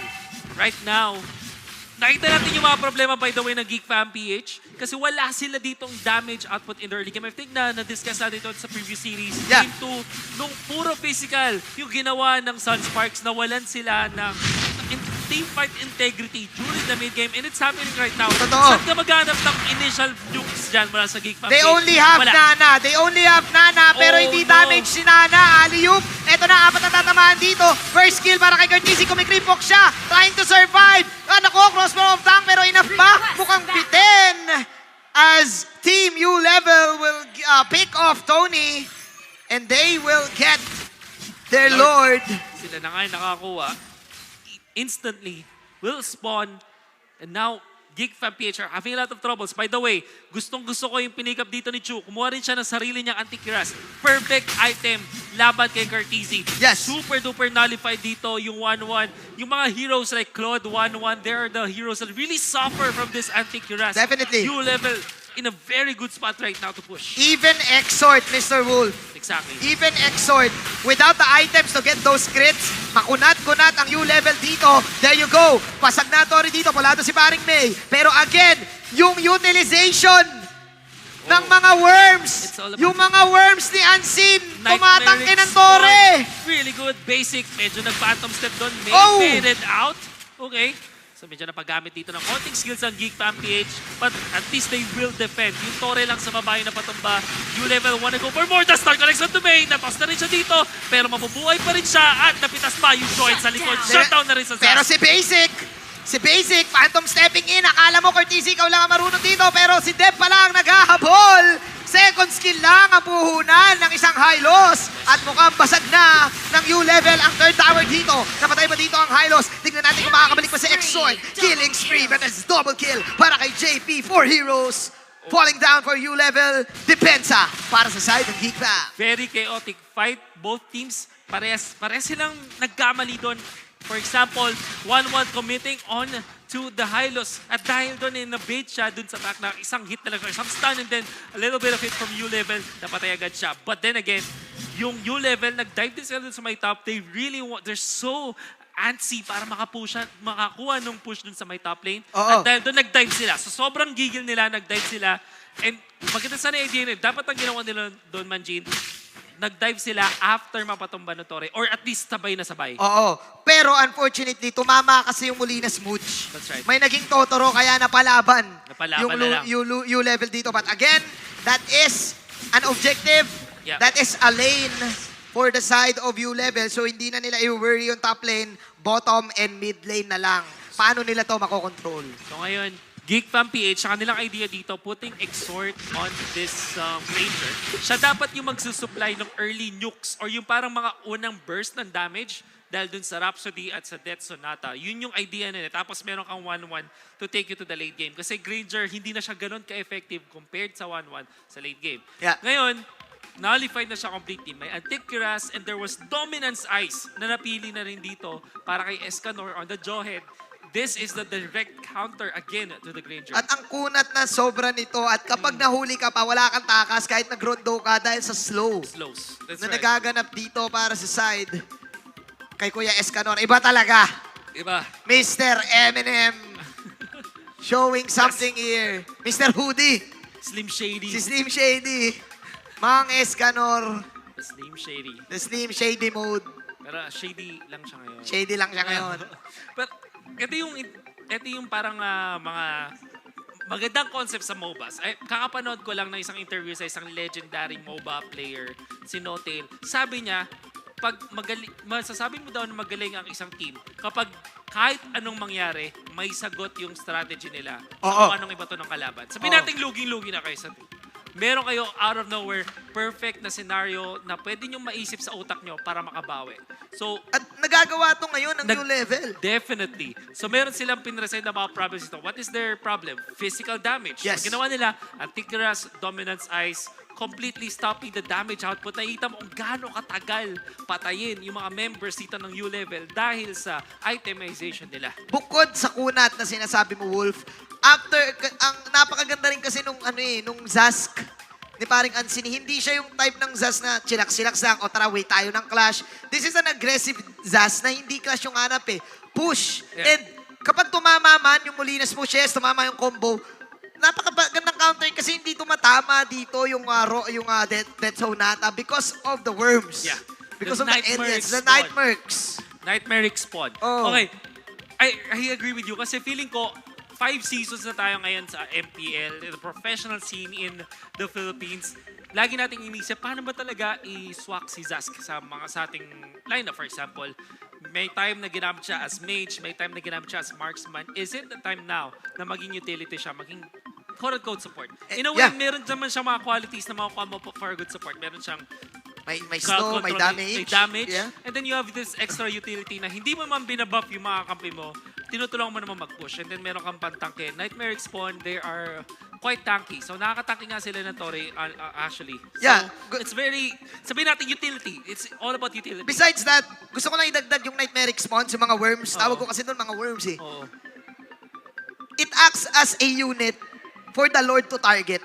That So, is right. so kahit natatalo na kayo tapos base na lang ang natitira sa inyo, kapag in-spawn mo yun, doon magdadive ang Lord. Oo. At yun ang ita-target ng Lord. Nakita natin yun before. Nakalaban natin, Nakalaban no? natin Oo. yun eh. Oo. Kaso, pinagbigyan kasi natin. Oo, pinasarap lang natin. Pinasarap lang. Pero, kidding aside, I think yung Zask, laging tinatanong, paano nga ba siya mai-insert sa compositions? Sinagot natin dati, maybe sa mid siya, maybe sa marksman role siya. But this time, it's gonna be played in a support/utility. Maybe this time, eto na nga yata talaga yung pagkaagamit sa Zask. Parang ito na eh, So no? far, nakita natin, parang wala siyang loophole dito eh. Oo, Parang eh. kitang-kita natin yung effectiveness niya. It's really doing wonders right now for para sa U-Level. At ang ganda ng protection. Protection nila dito para kay Basic.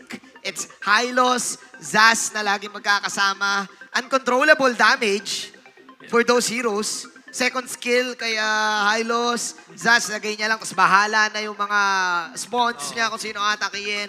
And then the carry will just farm out. That's right.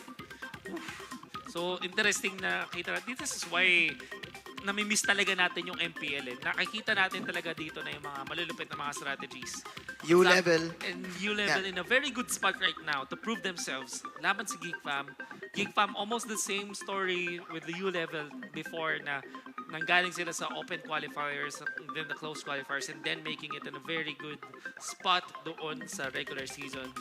Let's see if it will be the case for them this time. Pero sa tingin ko, hindi pa tapos ang laban kasi, again, Exhort, having no deaths. And ilang beses natin nakita maka-pull off si Exhort ng mga nagugulat ka na lang na comeback. Oo. Dahil sa pagiging disciplined niya in terms of using heroes, burst heroes, For example, and right now, Granger ang gamit niya. So let's see kung kaya niya bang maka-pull off ng mga pokes hanggang makapunta sa isang comeback. Gaano nga ba kalakas ang X-Factor sa Team X-Factor na Geek Fam? It's gonna be up to Geek Fam. Well, at least up to their captain. Nandito na tayo sa ating laban. Back in action for Game 1 of this Best of 3 series. Lamang na lamang ang U-Level. Terms of Gold, 10,000. Hinahunting na dito si Kapitan. Why not? But he will be able to escape as at this moment. This is it. Handa na yung U-Level dito. I would like to take note din, Wolf. Grabe pag join forces yung sight dito ni Chu. Tapos yung spinning light wheel ni Basic. Hindi ka na, wala na. Wala na. It's Super over. slow, it's Super over. slow. Kahit gaano ka Para kabilis. siyang stun na rin eh. Oo, kahit gaano ka kabilis. Yeah. We'll see if that will be in action. Nakita natin yung new level dito, nagsispread out sila. You can look at the minimap on the top left of your screen. Yep. Magkakahiwala yung mga course. Meron sa gitna, meron sa baba, meron sa taas. Making sure that all lanes are pressured by U-level laban sa Geek Fam PH. I like this. Nagsuswitch lang dito si Chu and si Escanor. This is actually coming in from Geek Fam's playbook. Ganito rin sila maglaro. Chu, half health right now. Here comes the Death Sonata. Pinasa, Way of the Dragon. Mega kill para dito kay Mr. Exort. Pero siya ang unstoppable force dito. Pero nag-change target. Change target. Flicker, tignan natin. Exort, tinitignan siya ng camera. Tamang wind of nature dito si paring Basic. Pero wala na nagkapatayan. Nandito na naman si Wynat. Eto na! Captain! My master! Where are you? Ako na! Ang bagong kapitan! Ako na ang bagong kalbo! Ako na ang bagong vocalist! Ako na ang bagong master! Ako na ang bagong master! Wala kang hoodie! Sabi ni Escanor, don't have the hoodie, playa! Pero hindi pa pala tapos! Ayun na, tinulak lang. Sakit. Ito lang pala yun. Sakit. Nasaktan dito ni Basic, but maybe we'll be able to respawn a bit. Ito mo yung regen niya, no? Sakit niya. By the way, regen TP, okay lang. Kaya pa. Hindi naman masama. Hindi na masama. Pero pag depensa pala sila dito sa may top lane, nandito na agad si Basic. Nandito na rin yung Nandito na ultimate ni agad. Zaz. You wanna go and die for May. Pero hindi sila makakuha ngayon. Merong punish doon kay Johe. They want to end this. Kaya tapusin ni Basic to. ni Hansin to. Ano magagawa ni Barry Way? Ay! Naku po! Basic. You level! Oh. Getting game number 1! Malingat ka lang saglit. Mapapatumba na yung tore mo. That was really fast. And ang ginawa na ng U-Level, hindi nila hinayaang makauwi si Exort, the Granger, to defend. And I think, na-mention mo naman, Jane, Nightmarix mo, tinangkilang. Tinangkilang yung tower. Tinangkilang ng uod. Uod is the key to victory para dito sa U-Level. Wow. The Worms. It's the Worms. The Worms is the Worms. Worms Ewan is the ko. word. The Worms is the word. Yun na yun. And Eminem, iba talaga. Shady. Steam Shady in the house. The most patient game ever. Kahit tayo naging patient, kahit yung audience naging patient. Oo. Pero grabe. Ganun lang yun. Ganun ka-intense. Kumbaga para kayong nag-chess, tapos yung isa 20 minutes bago mag-move. Tama. Ganun na ganun yung game. At alam na niya kung ano yung gagawin nila. That was really amazing. Well, okay, let's try to kind of quickly analyze what happened. Yung new level, for the very long time, medyo palitan lang sila. Pero kasi, objectives went in favor of new level. Dalawang klaseng objectives. Una is yung mismong pag-push ng tore. Pangalawa is setting up your farming zone. Yeah. So, farming spot. Para ka nagtatanim ng mga palay. crops. Ng Ng palay. palay. Tapos sanihin mo. Ang ginawa nila, they conquered yung top left part para dun sa carry. Tapos yung baba, pinupush lang ni Thamos. At na-maximize nila yung mismong mapa up to the point na nahirapan na yung Geek Fam sa kanila. Ako, paring Wolf, gusto ko pa makakita ng ganito ka-intense na game. Matehan. So, matehan na nangyari. Pwede nga, kung pwede lang manalo dalawa, sana pwede dalawa, pero isa lang ang mananalo. Let's see kung ano masasabi ng ating mga panelists. Ladies and gentlemen, if you wanted to see something interesting, dinala dito ng ULVL and ng Geek Fam. But game 1, taken here by U-Level. Off the back of what our caster said, is a very good use of yung farming zone. Parang the map was theirs. This is the last game that we just watched. By the numbers, Prof B, Yas, himayin natin.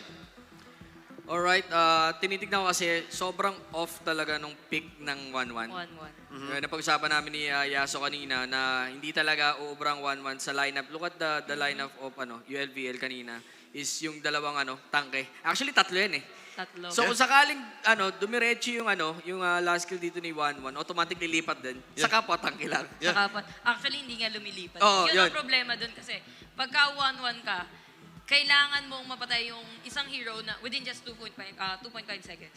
Now, if hindi mo siya mapatay ng 2.5 seconds, wala kang additional 1 second. 1 second. Eh kung Lugi, ang binibigyan mo naman ng crossbow of tank mo is yung tangke or makunat and hindi mo siya mapatay, parang wala eh. Wala kang maibibigay na ulti talaga or hindi talaga gagana ng effectively yung ulti mo. Tsaka kung titignan nyo guys ang laning dito ng ULVL is the 1-3-1. Tapos ang kinuha nila is a strong lane hero. Yun yung mga hero na hindi magpipindot ng need backup.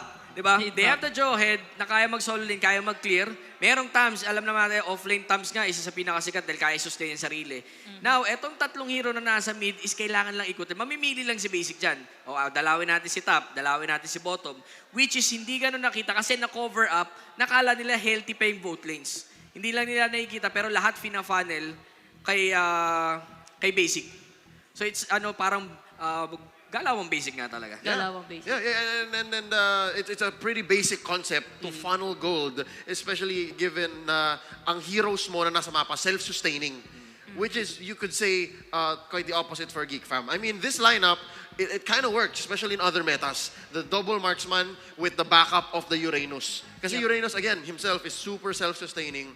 At sana, if it worked out, kaya. Kasi the 1-1, I think, 50-50, maybe 40-60 on it. Kasi kanina may mga shots dito na before the game ended, like maybe 4 or 5 highlights ago, pinaghabol niya yung Tams at saka yung Hylos. And it kind of works. But then again, you mentioned, if you're hitting crossbow tank onto tanks or just super tough heroes, sayang. Our MVP of the game 1, is basic on that carry. This is very conservative numbers, 304. 304, pero kung titignan mo yung building damage, and plus kung paano siya yung network niya itself. So, hindi niya masyadong dinadaan sa kills. Noong una kung titignan mo kasi si Geek Fam, nandun sila sa basic mobile, bumasag ng tore. Pero na-stop right after tumuloy doon sa second tier turret, hindi na nasundan. Now, right after na makuha, alam naman natin, isa sa meta talaga ngayon si Kari. Hindi natin matatanggi.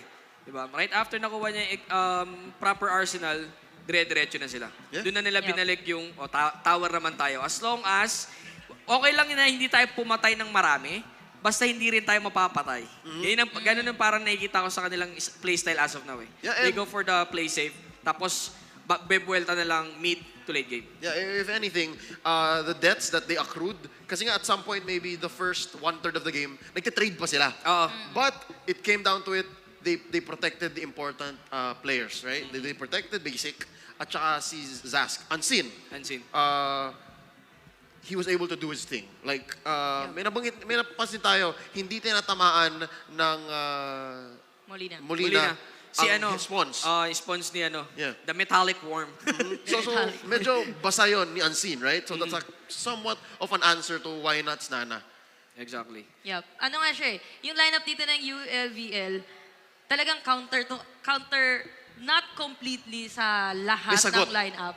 Sagot na sagot yung lineup dito ng ULBL. Sagot na sagot nila yung lineup ng Geek Fam. That's why kanina sabi ko, hindi ko feel dito yung lineup ng Geek Fam. Kasi no matter what, kung anong gawin nila, sabihin natin maglapag ka ng Molina, okay lang, may tamo sila. May other tanks pa sila, other heroes pa sila na pwedeng pumasok doon sa team fight and they can survive. Yeah, and then I think we called it right. Sabi natin, U-level for game 1.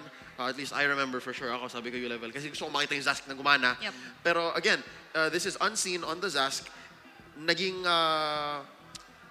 tulay lang siya para gumana yung strategy nila na basic, just protect the carry and then protect your score essentially and the map, you win, right? Naalala ko may isang game sila sa qualifiers, ginamit ni Unseen yun Zask. Which is one time nakausap ko, sobrang sugal din talaga. Pero nakita nila gumagana, di pwede nating panggulat.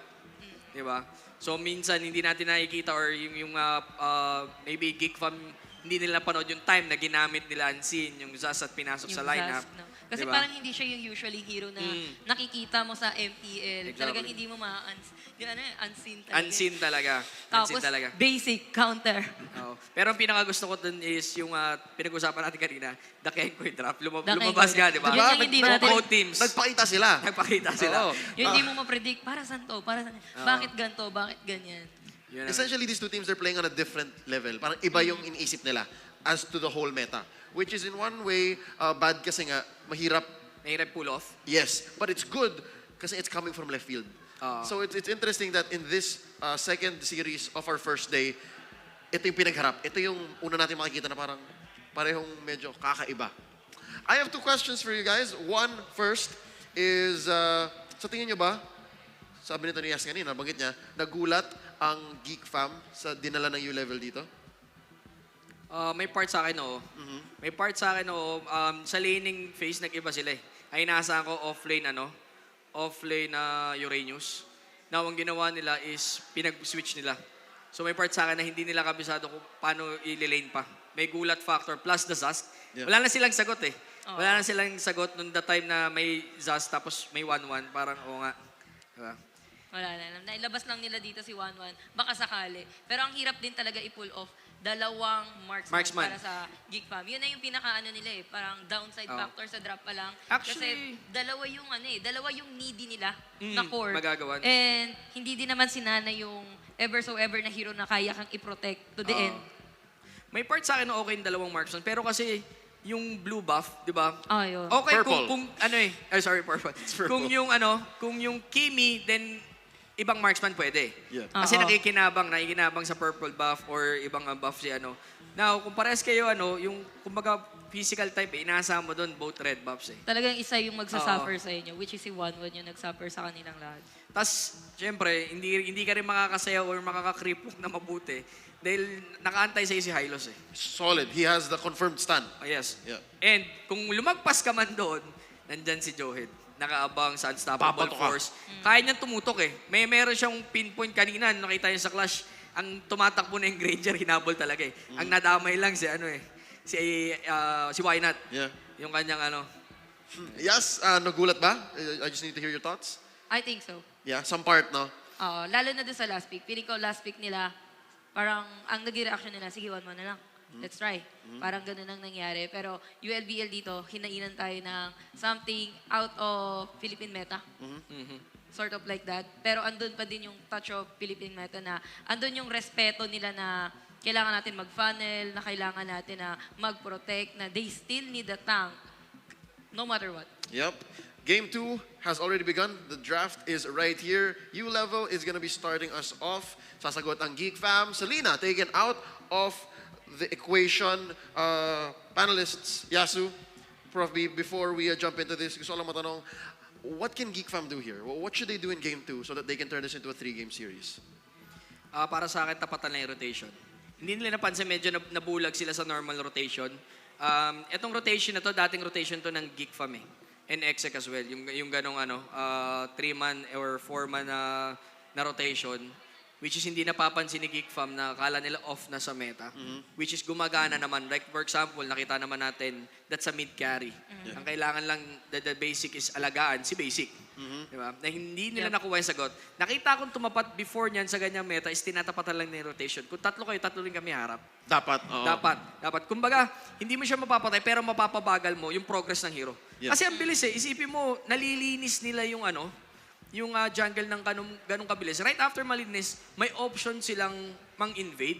If mag-go sila ng Geek Fam, meron sila ditong high loss to disengage. Di ba? Meron sila nakabantay na Zask na kung papasokin ng carry. Yes, we have our first pick here. That is the Jawhead once more in U-Level's hands. Sa tingin mo, what will Geek Fam do in this game to even the odds? Besides still, going with a rotation na sumasagot.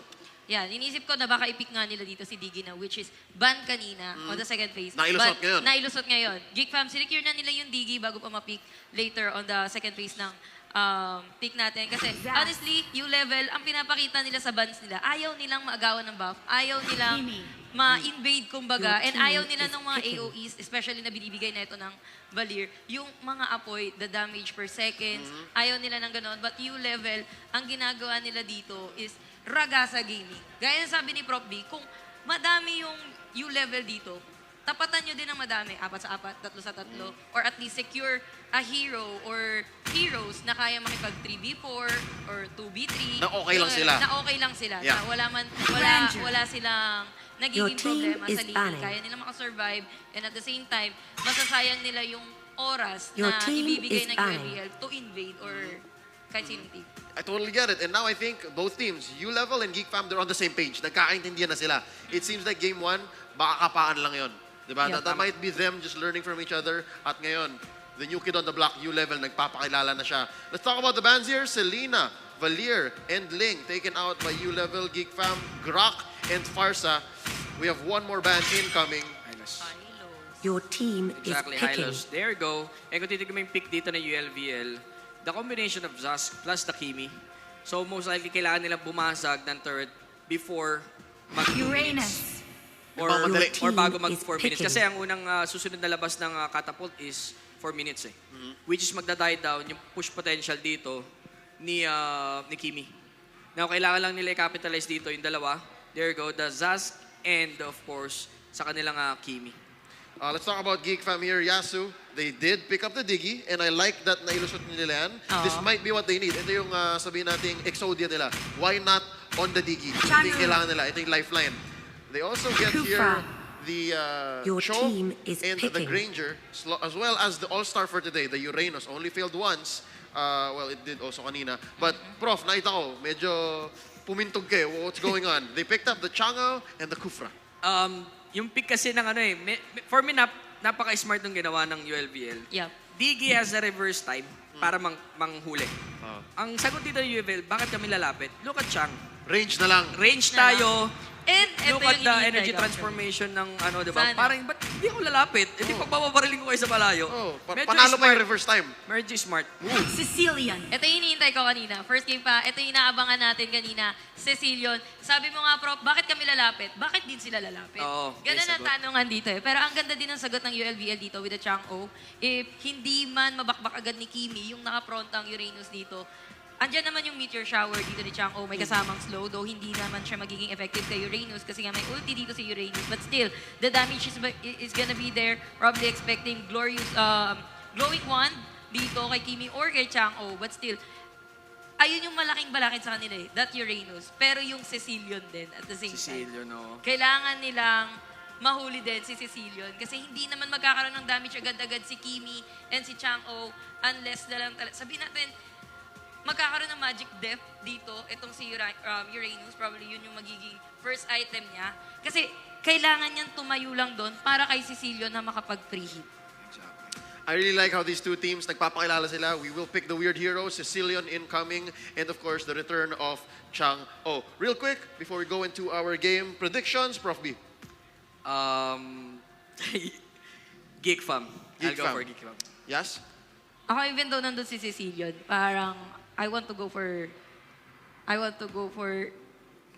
ULBL. Okay, U-Level, I like Sicilian, Geek Fam, easy. Let's go ahead and throw it over to our casters. It's time for game 2.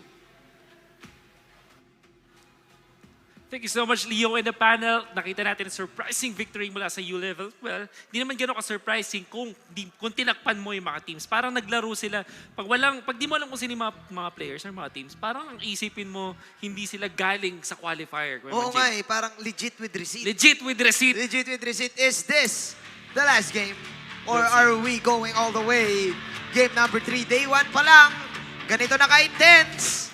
Let's see kung intense nga ba ang 5 game. seconds till the enemy Number 2, reaches the this battlefield. is the debut Smash them. of Sicilian All para troops sa deployed. MPL Season 5. And speaking of debut, napakaganda nga naman talaga ng simula para sa U-Level sa kanilang unang-unang laban sa MPL. Oo, man. Panalo agad, 1-0.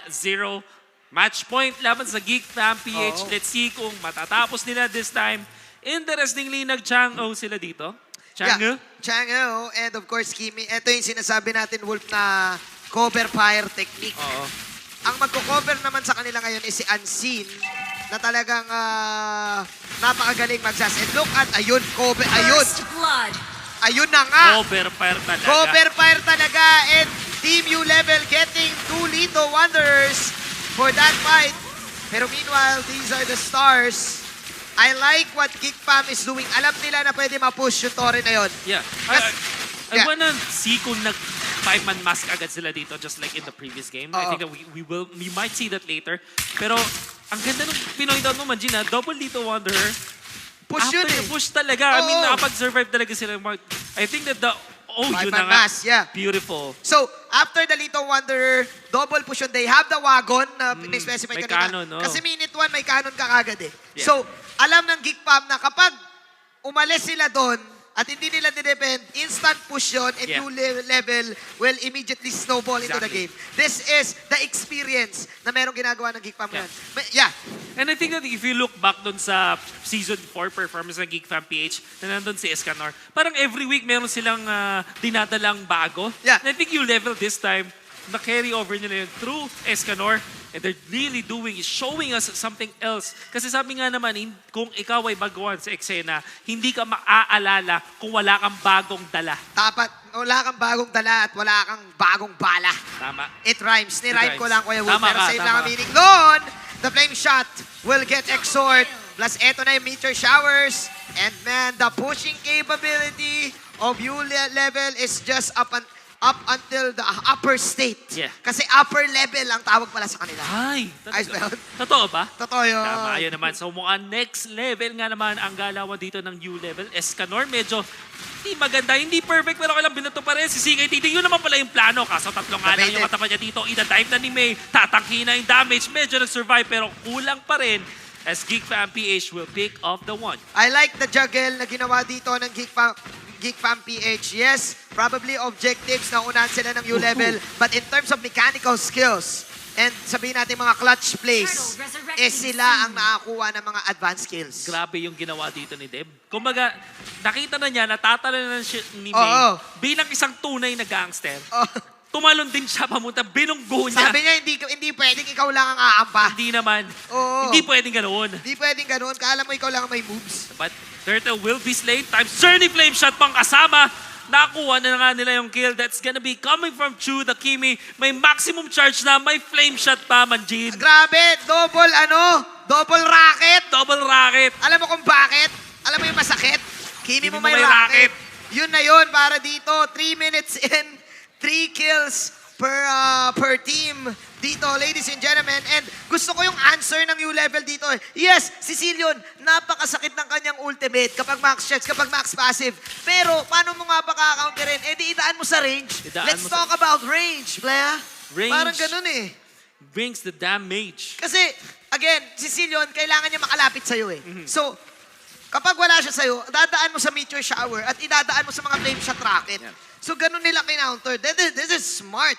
From U-level. I think na-mention yun ng panel kanina, it's all about yung layo na naaabot dito ng U-level and sobrang potent din ng kanilang damage dito. Kasi if you think about it, kahit yung initiation nila, Manjin, malayo din yung pinanggagalingan. Eto na nga, Mr. Wolf, as the gold lead progresses. Ayun oh!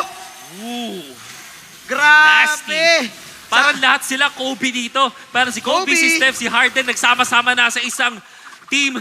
At hindi pa sila tapos. Binubugo pa nila yung Mpl-Ph dito. Nahuli si CKTD, makakuha ng pitas.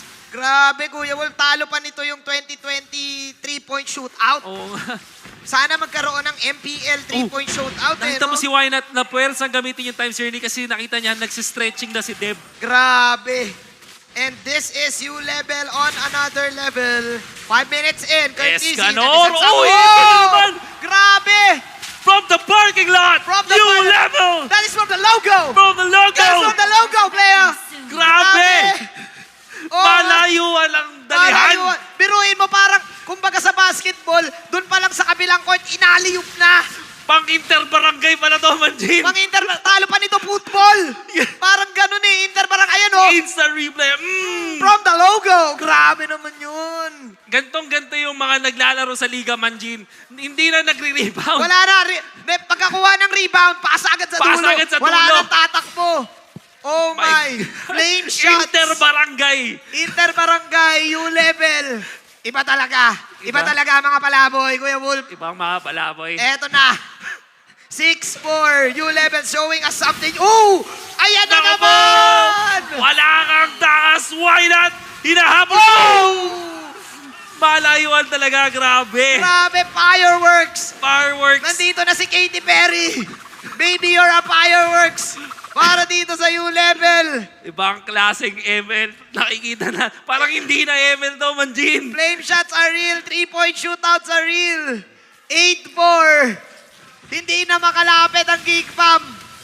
Grabe. Putok agad sabi ng U-level. Boom! Ay. At makakuha pa ng Torre. Ang U-level kasi, guess what? Bukod sa damage, meron pa silang pampush ng Torre. Meron silang Kimi, meron silang Zask. Oy, dalawa pa yung U-level. option nila. Tsaka, kapag if ever hindi tumama yung mga flame shot, mayroon pa silang stretching na nagmumula kay Deb. Et si Deb, naka-flame shot din.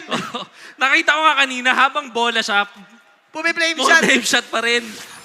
Ay, nakyu po. Ibang klase. Alam mo, Wolf, sa Geek Fam natin, una nakita, nung nagkaroon ng, ano yun yung heal, yung revitalize. Revitalize. Nakita tayo sa kanila ng triple revitalize. Oo. Pero ngayon, new level, sabi nila guys, ganito 4 na flame shot. Every day, all day. Mas tan lang isa, flame shot na. Ito na naman, si Escanor. Kaso nga lang, medyo malalim. Malalim. Nahuli siya dito. Deb, napatalon na rin, napastretching na rin. Medyo nasasaktan, pero ito na naman. Damage from long distance. Naku po, U-level. Grabe yung U-level dito. No! Long distance. Distance! Long distance! Long distance! Talo pa nila Salbakuta, ladies and gentlemen. 10-5. It's true and basic. Pwede nga huwag ka na tumingin Pwedeng pindutin mo na lang yung flame shot Kapag si Deb, if ever nakita mo may nahuli, flame shot agad. Flame shot agad. Ang sakit, Kuya Manjin. From out of nowhere, From out of nowhere. Flame shot from out of nowhere. U-level. Kakaiba. Ito na Kakaibang naman. ML. Sige, stretching. Oops, pero walang tatamaan. Kalma lang. Calmalicious. Makita natin dito sa dami ng mga nangyari, dumama ng sobra yung U-level, and they still keep their masks intact. Okay, nakapag-push pa rin sila ngayon. This is because of the recent update na na-mention natin. Nakausap natin si Gabe. Uy, sakit. Okay. Whoa, baby. Whoa, baby. Kakaiba rin sabi ni Kuya Wainat. Teka lang. Teka lang Hindi ako magpapatayag. Di tayo. Mayroon pa rin ako mga tricks. Meron din ako mga jabomba. Jabomba. Meron ako mga tricks. Kala nyo kayo lang may mga flame shot. Meron ako mga stars. Mga stars. Ayan, the stars. Na-free stars sila doon. Kuya Manjin. Ganda rin ng burst. Actually, ganda ng burst ng Geek Fam dito Actually, more than anything else, Manjin, sobrang veteran move ng ginawa ni Wynat doon. Kasi alam niya na behind sila at gustong kumuha ng buffs ng U-level. Times Journey, nicely done, pero kate talaga ng damage. Malayuan, ang galawan ng U-level. Parang matik pag tumama yung second skill ni Deb. Kahit nakapikit It's ka over. Kahit nakapikit ka, shoot. It's over. Alam mo, wala na tayo. Ganun lang Pag ganyan, hindi ka mapapalta, press home button. Oo, kahit nga wag ka na mag-item. Oo, press home button ka na. Pag na-stun ka na, press home button. Oo, alt-tab ka na lang. Kasi ang hirap Kasi ang lambot ng Granger, ang lambot ng Diggy, ang lambot din ni Exort dito. Yeah, si May lang ang makuna dito. Oo, si May lang. At eto, speaking of May, naku, natutunaw! Abutin mo nila, kaya mo nila. Oops, buti na lang. Tunawi. Kinakaya pa. Oh my. Iba na Tunawi, Kuya Wolf. Resurrecting soon. Iba. Iba na. Tunawi. Iba na ang ML. Iba na. Iba na. Iba na ang ML. Sabi ng U-level, iba na. Iba na. Iba na ang ML. Di na, wala na. Grabe yung laro to. Wala na akong masabi, guys. First time ako nakakita ng ganito. Ang bilis. Tunawi din yung Lord, Tunawi. Tapos nandun lang yung uod, men. Oo. Nightmare Expo. This is how you play it. Zas, yeah. Zas is real. Zas is unseen. real. Ito talagang unseen. Hindi natin nakita na ganito laruin yung Zas. Hindi talaga. Paring Wolf. This is like, sabi ko nga kanina sa first game, matagal na nating pinifigure out kung paano ba talaga laruin yung Zas. U-level has a different approach and it's working wonders. Back-to-back games with this unseen Zask.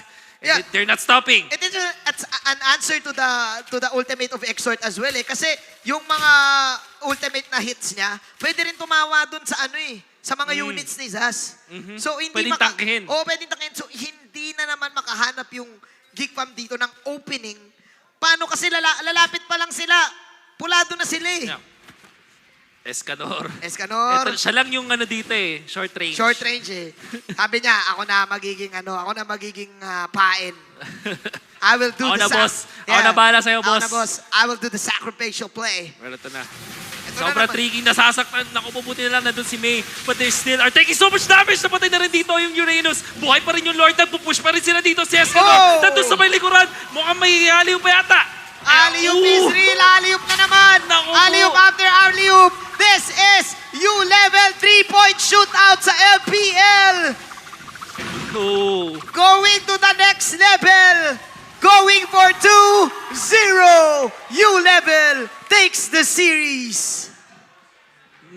Nagpaulan sa Makati ang U-Level, Kuya Manjin. When it rains, it pours. Kuya Wolf, welcome, Splash Brothers.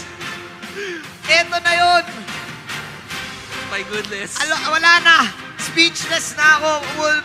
I ain't seen nothing like it. Napag-usapan natin kanina, marami tayong pwede makita. This is new. This is the next level. This is the upper level from U-Level. Paulit-ulit na ako. This is the U-Level. The U-Level, bro. Pero, man, what a day. What a day. And what an upset. Babalik ko lang, Manjin, sinabi natin kanina. Hindi ka maaalala kung wala kang handang bala. Eto na yon. Ito na yun, And I'm man. sure, sabi ng U-Level, allow me to introduce myself. Yeah. Arms are sweaty. 4 na flame shot ka lang. Sabi ng U-Level. Wow. What? Guys, sorry kung ganito kami, pero amazed na talaga kami. Hype kung hype. 4 na flame shot. Let's go, rank Let's go. games. Let's go. 5-man flame shot, rank games. Let's go. Yayain Basta nyo walang na. map hack, okay yan. Basta walang, yayain nyo na yung mga teams nyo. It's time. Pag mga ganito, di mo na kailangan ng mapa. Kailangan mo na ng isang stunner eh. Isa. Cobra isa, tapos 4 flame shot. Let's go. Let's. I can't believe what I'm seeing. I can't believe what I'm seeing, Manjin. Dinaan sa flame shot eh. Let's talk about range. Dinaan sa layo. Dinaan sa layo. Yung pagkaka-execute nila dito, Manjin, I think one thing I have to take note, sobrang solid kasi parang praktisado. Oo nga eh, parang nag-ano sila eh, no? Nag-3-point shootout, nag-drills. Nag-drills muna sila na flame shot bago pumunta dito. Maganda yun na parang pinractice nila dito, pwede mo gamitin to. Oo, kasi ano eh, ito. Kasi ang ginawa nila, ikaw, Kimi ka ha. So habang Kimi ka, flame shot, ganyan yung gagawin eh. Ang tindi. Ang tindi. Baliktad. Ako nga, baliktad. Aray. Sorry, real me. Practice lang. Hindi ko kinaya, Manjin. Hindi ko rin kinaya. Bakit ganun? Paano nila naisip yun?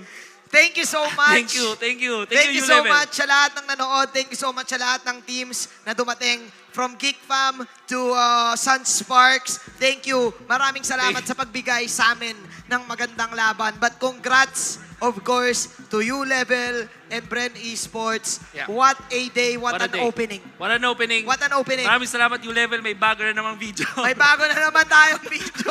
Shoutouts pala sa ating English commentary team. Yup, beautiful. Ayan, kay Nomad, kay Reptar. and of course kay Osiris, and of course to our panelists, kay 666 na ating guest, to all of the people na umattend ngayon. Ako po si Manjin Paldas, ito po si Wolf. Isa pong karangalan makapagbigay sa inyo ng napakagandang laban. Please follow my page, Manjin Paldas, and Wolfcast.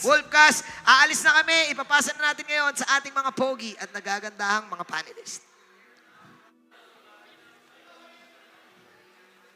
3-point shootout, mga kaibigan. That is U-Level taking this season to another level, 2-0 against Geek Fam. What an opening. Prof B, yes, I could not have said it any better than our casters, Manjin and Wolf. Hashtag the connection. Ibang klaseng laro yun. Is that what you expected to see from this matchup?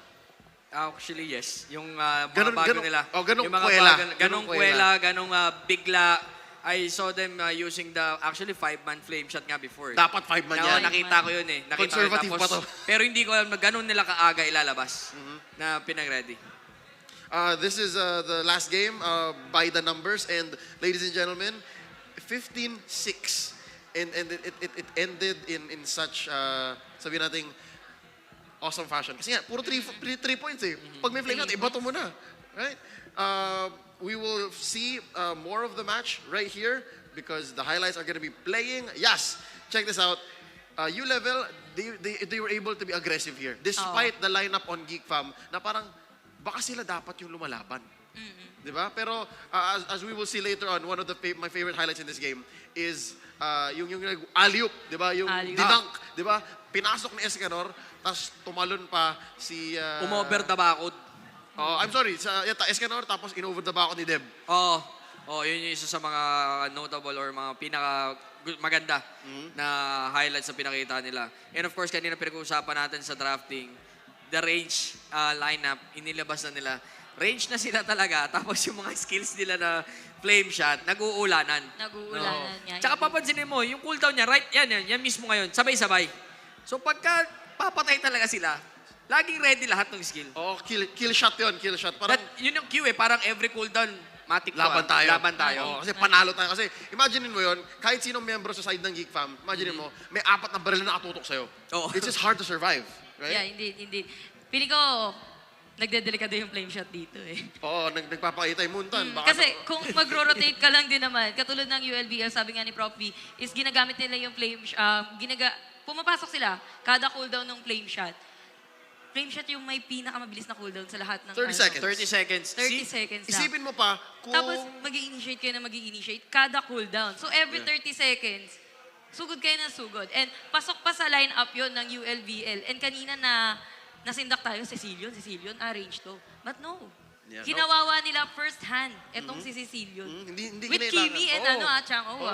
To be honest, I'll give Geek Fam credit. That's swag for the Cecilion. But our MVP for that matchup, 2-0, winning that game for them, unseen. Of U-Level 4, 1-9 on the Zask. Yep. Yung game 1, kay Basic. Game 2, it's all about unseen. Unseen. Kung paano niya nilalapag yung mga worms niya eh. Di ba? Talagang on point. Tapos may habol kasi lagi, di ba? Ang galing niya di ba, paglapag mo kasi ng worms, may isa pantalon yun eh.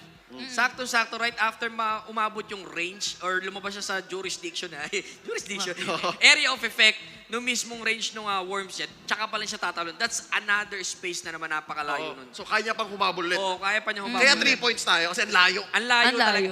So, para nga half court yung laban nun eh. Tapos lagi may pitas. Yan yung pinaka At least may pitas. And they're mostly safe. They're mostly safe at that point. So ladies and gentlemen, definitely something to look out for. Zask by Unseen here. And of course, hindi naman to debut ng Flame Shot, pero Flame Shot, nagpapakita dito. Lalo na if you use it en masse. Exactly. Sabi mo, 5, ba? 5. Who's to say that tomorrow we don't see that? Diba? 5 Flame Shot. Malay naman. Yung sa practice nakita ko 5, pero kanina, ang ginawa nila, si Escanor lang naka-flicker. So, bali, 4 ang lumilipad. Kasi ang ginagawa, si Escanor minsan, kung may nakatakas man, tumatalon. Yeah. Ladies and gentlemen, ito yung isang mga moments na okay lang magkamali sa predictions. Tama? Kasi kung yung laban ganun ka-intense, ganun actually, kaganda. tama naman yung predict natin. Ako hindi, sabi ko gusto ko makita si Cecilion eh. Geek Fam ako. Ako lang pala yung ULBL. Ikaw lang ULBL. Okay lang kaming mali eh, kasi maganda yung laban. Maganda yung laban. Lahat tayo dito actually panalo dahil sa pinakita natin laban eh. Yeah. But before we move on, we would like to once more thank our official sponsors. Realme smartphones, and of course, the MPL is organized by Moonton. Yes, Prof B, maraming salamat for today. It was such a great day. There's so much that we saw. Again, first matchup of the day, Bren versus Sunsparks. Sobrang fundamentals lang, di ba? Labanan, Clash of the Champions. And of course, ULVL versus Geek Fam, Kuela, Kengkoy. The Kengkoy really. Draft. Ang dami natin natutunan bago. But before we move on, before we try to close the show, any last words, any messages? Abangan nyo lagi yung mga baon pa ng iba't ibang teams. Coming from Season 4, ito na ulit sila. Wag kayo mawawala dun. Lagi nyo manood. Yeah, for me, feeling ko, ULBL is like the new Onyx of the season. Oh, very The meta strong words. shaper. Sinasabi mo na ngayon, right now. Right now. I've Okay. seen something sa may ULVL dito na probably hindi ko pa siya ma-confirm but I think it is one of the reason why kung bakit parang secured yung panalo dito ng ULVL. Okay, But at Malaonic. least against Geek Fam. Oh, may Onic vibes Gusto sila. ko ba makita na makalaban nila yung other teams? And that will confirm nga kung Malaonic sila. All right, looking forward to that. Ladies and gentlemen, before we go ahead and hear from our host, let's go ahead and check out the top 5 plays of the series by Realme smartphones.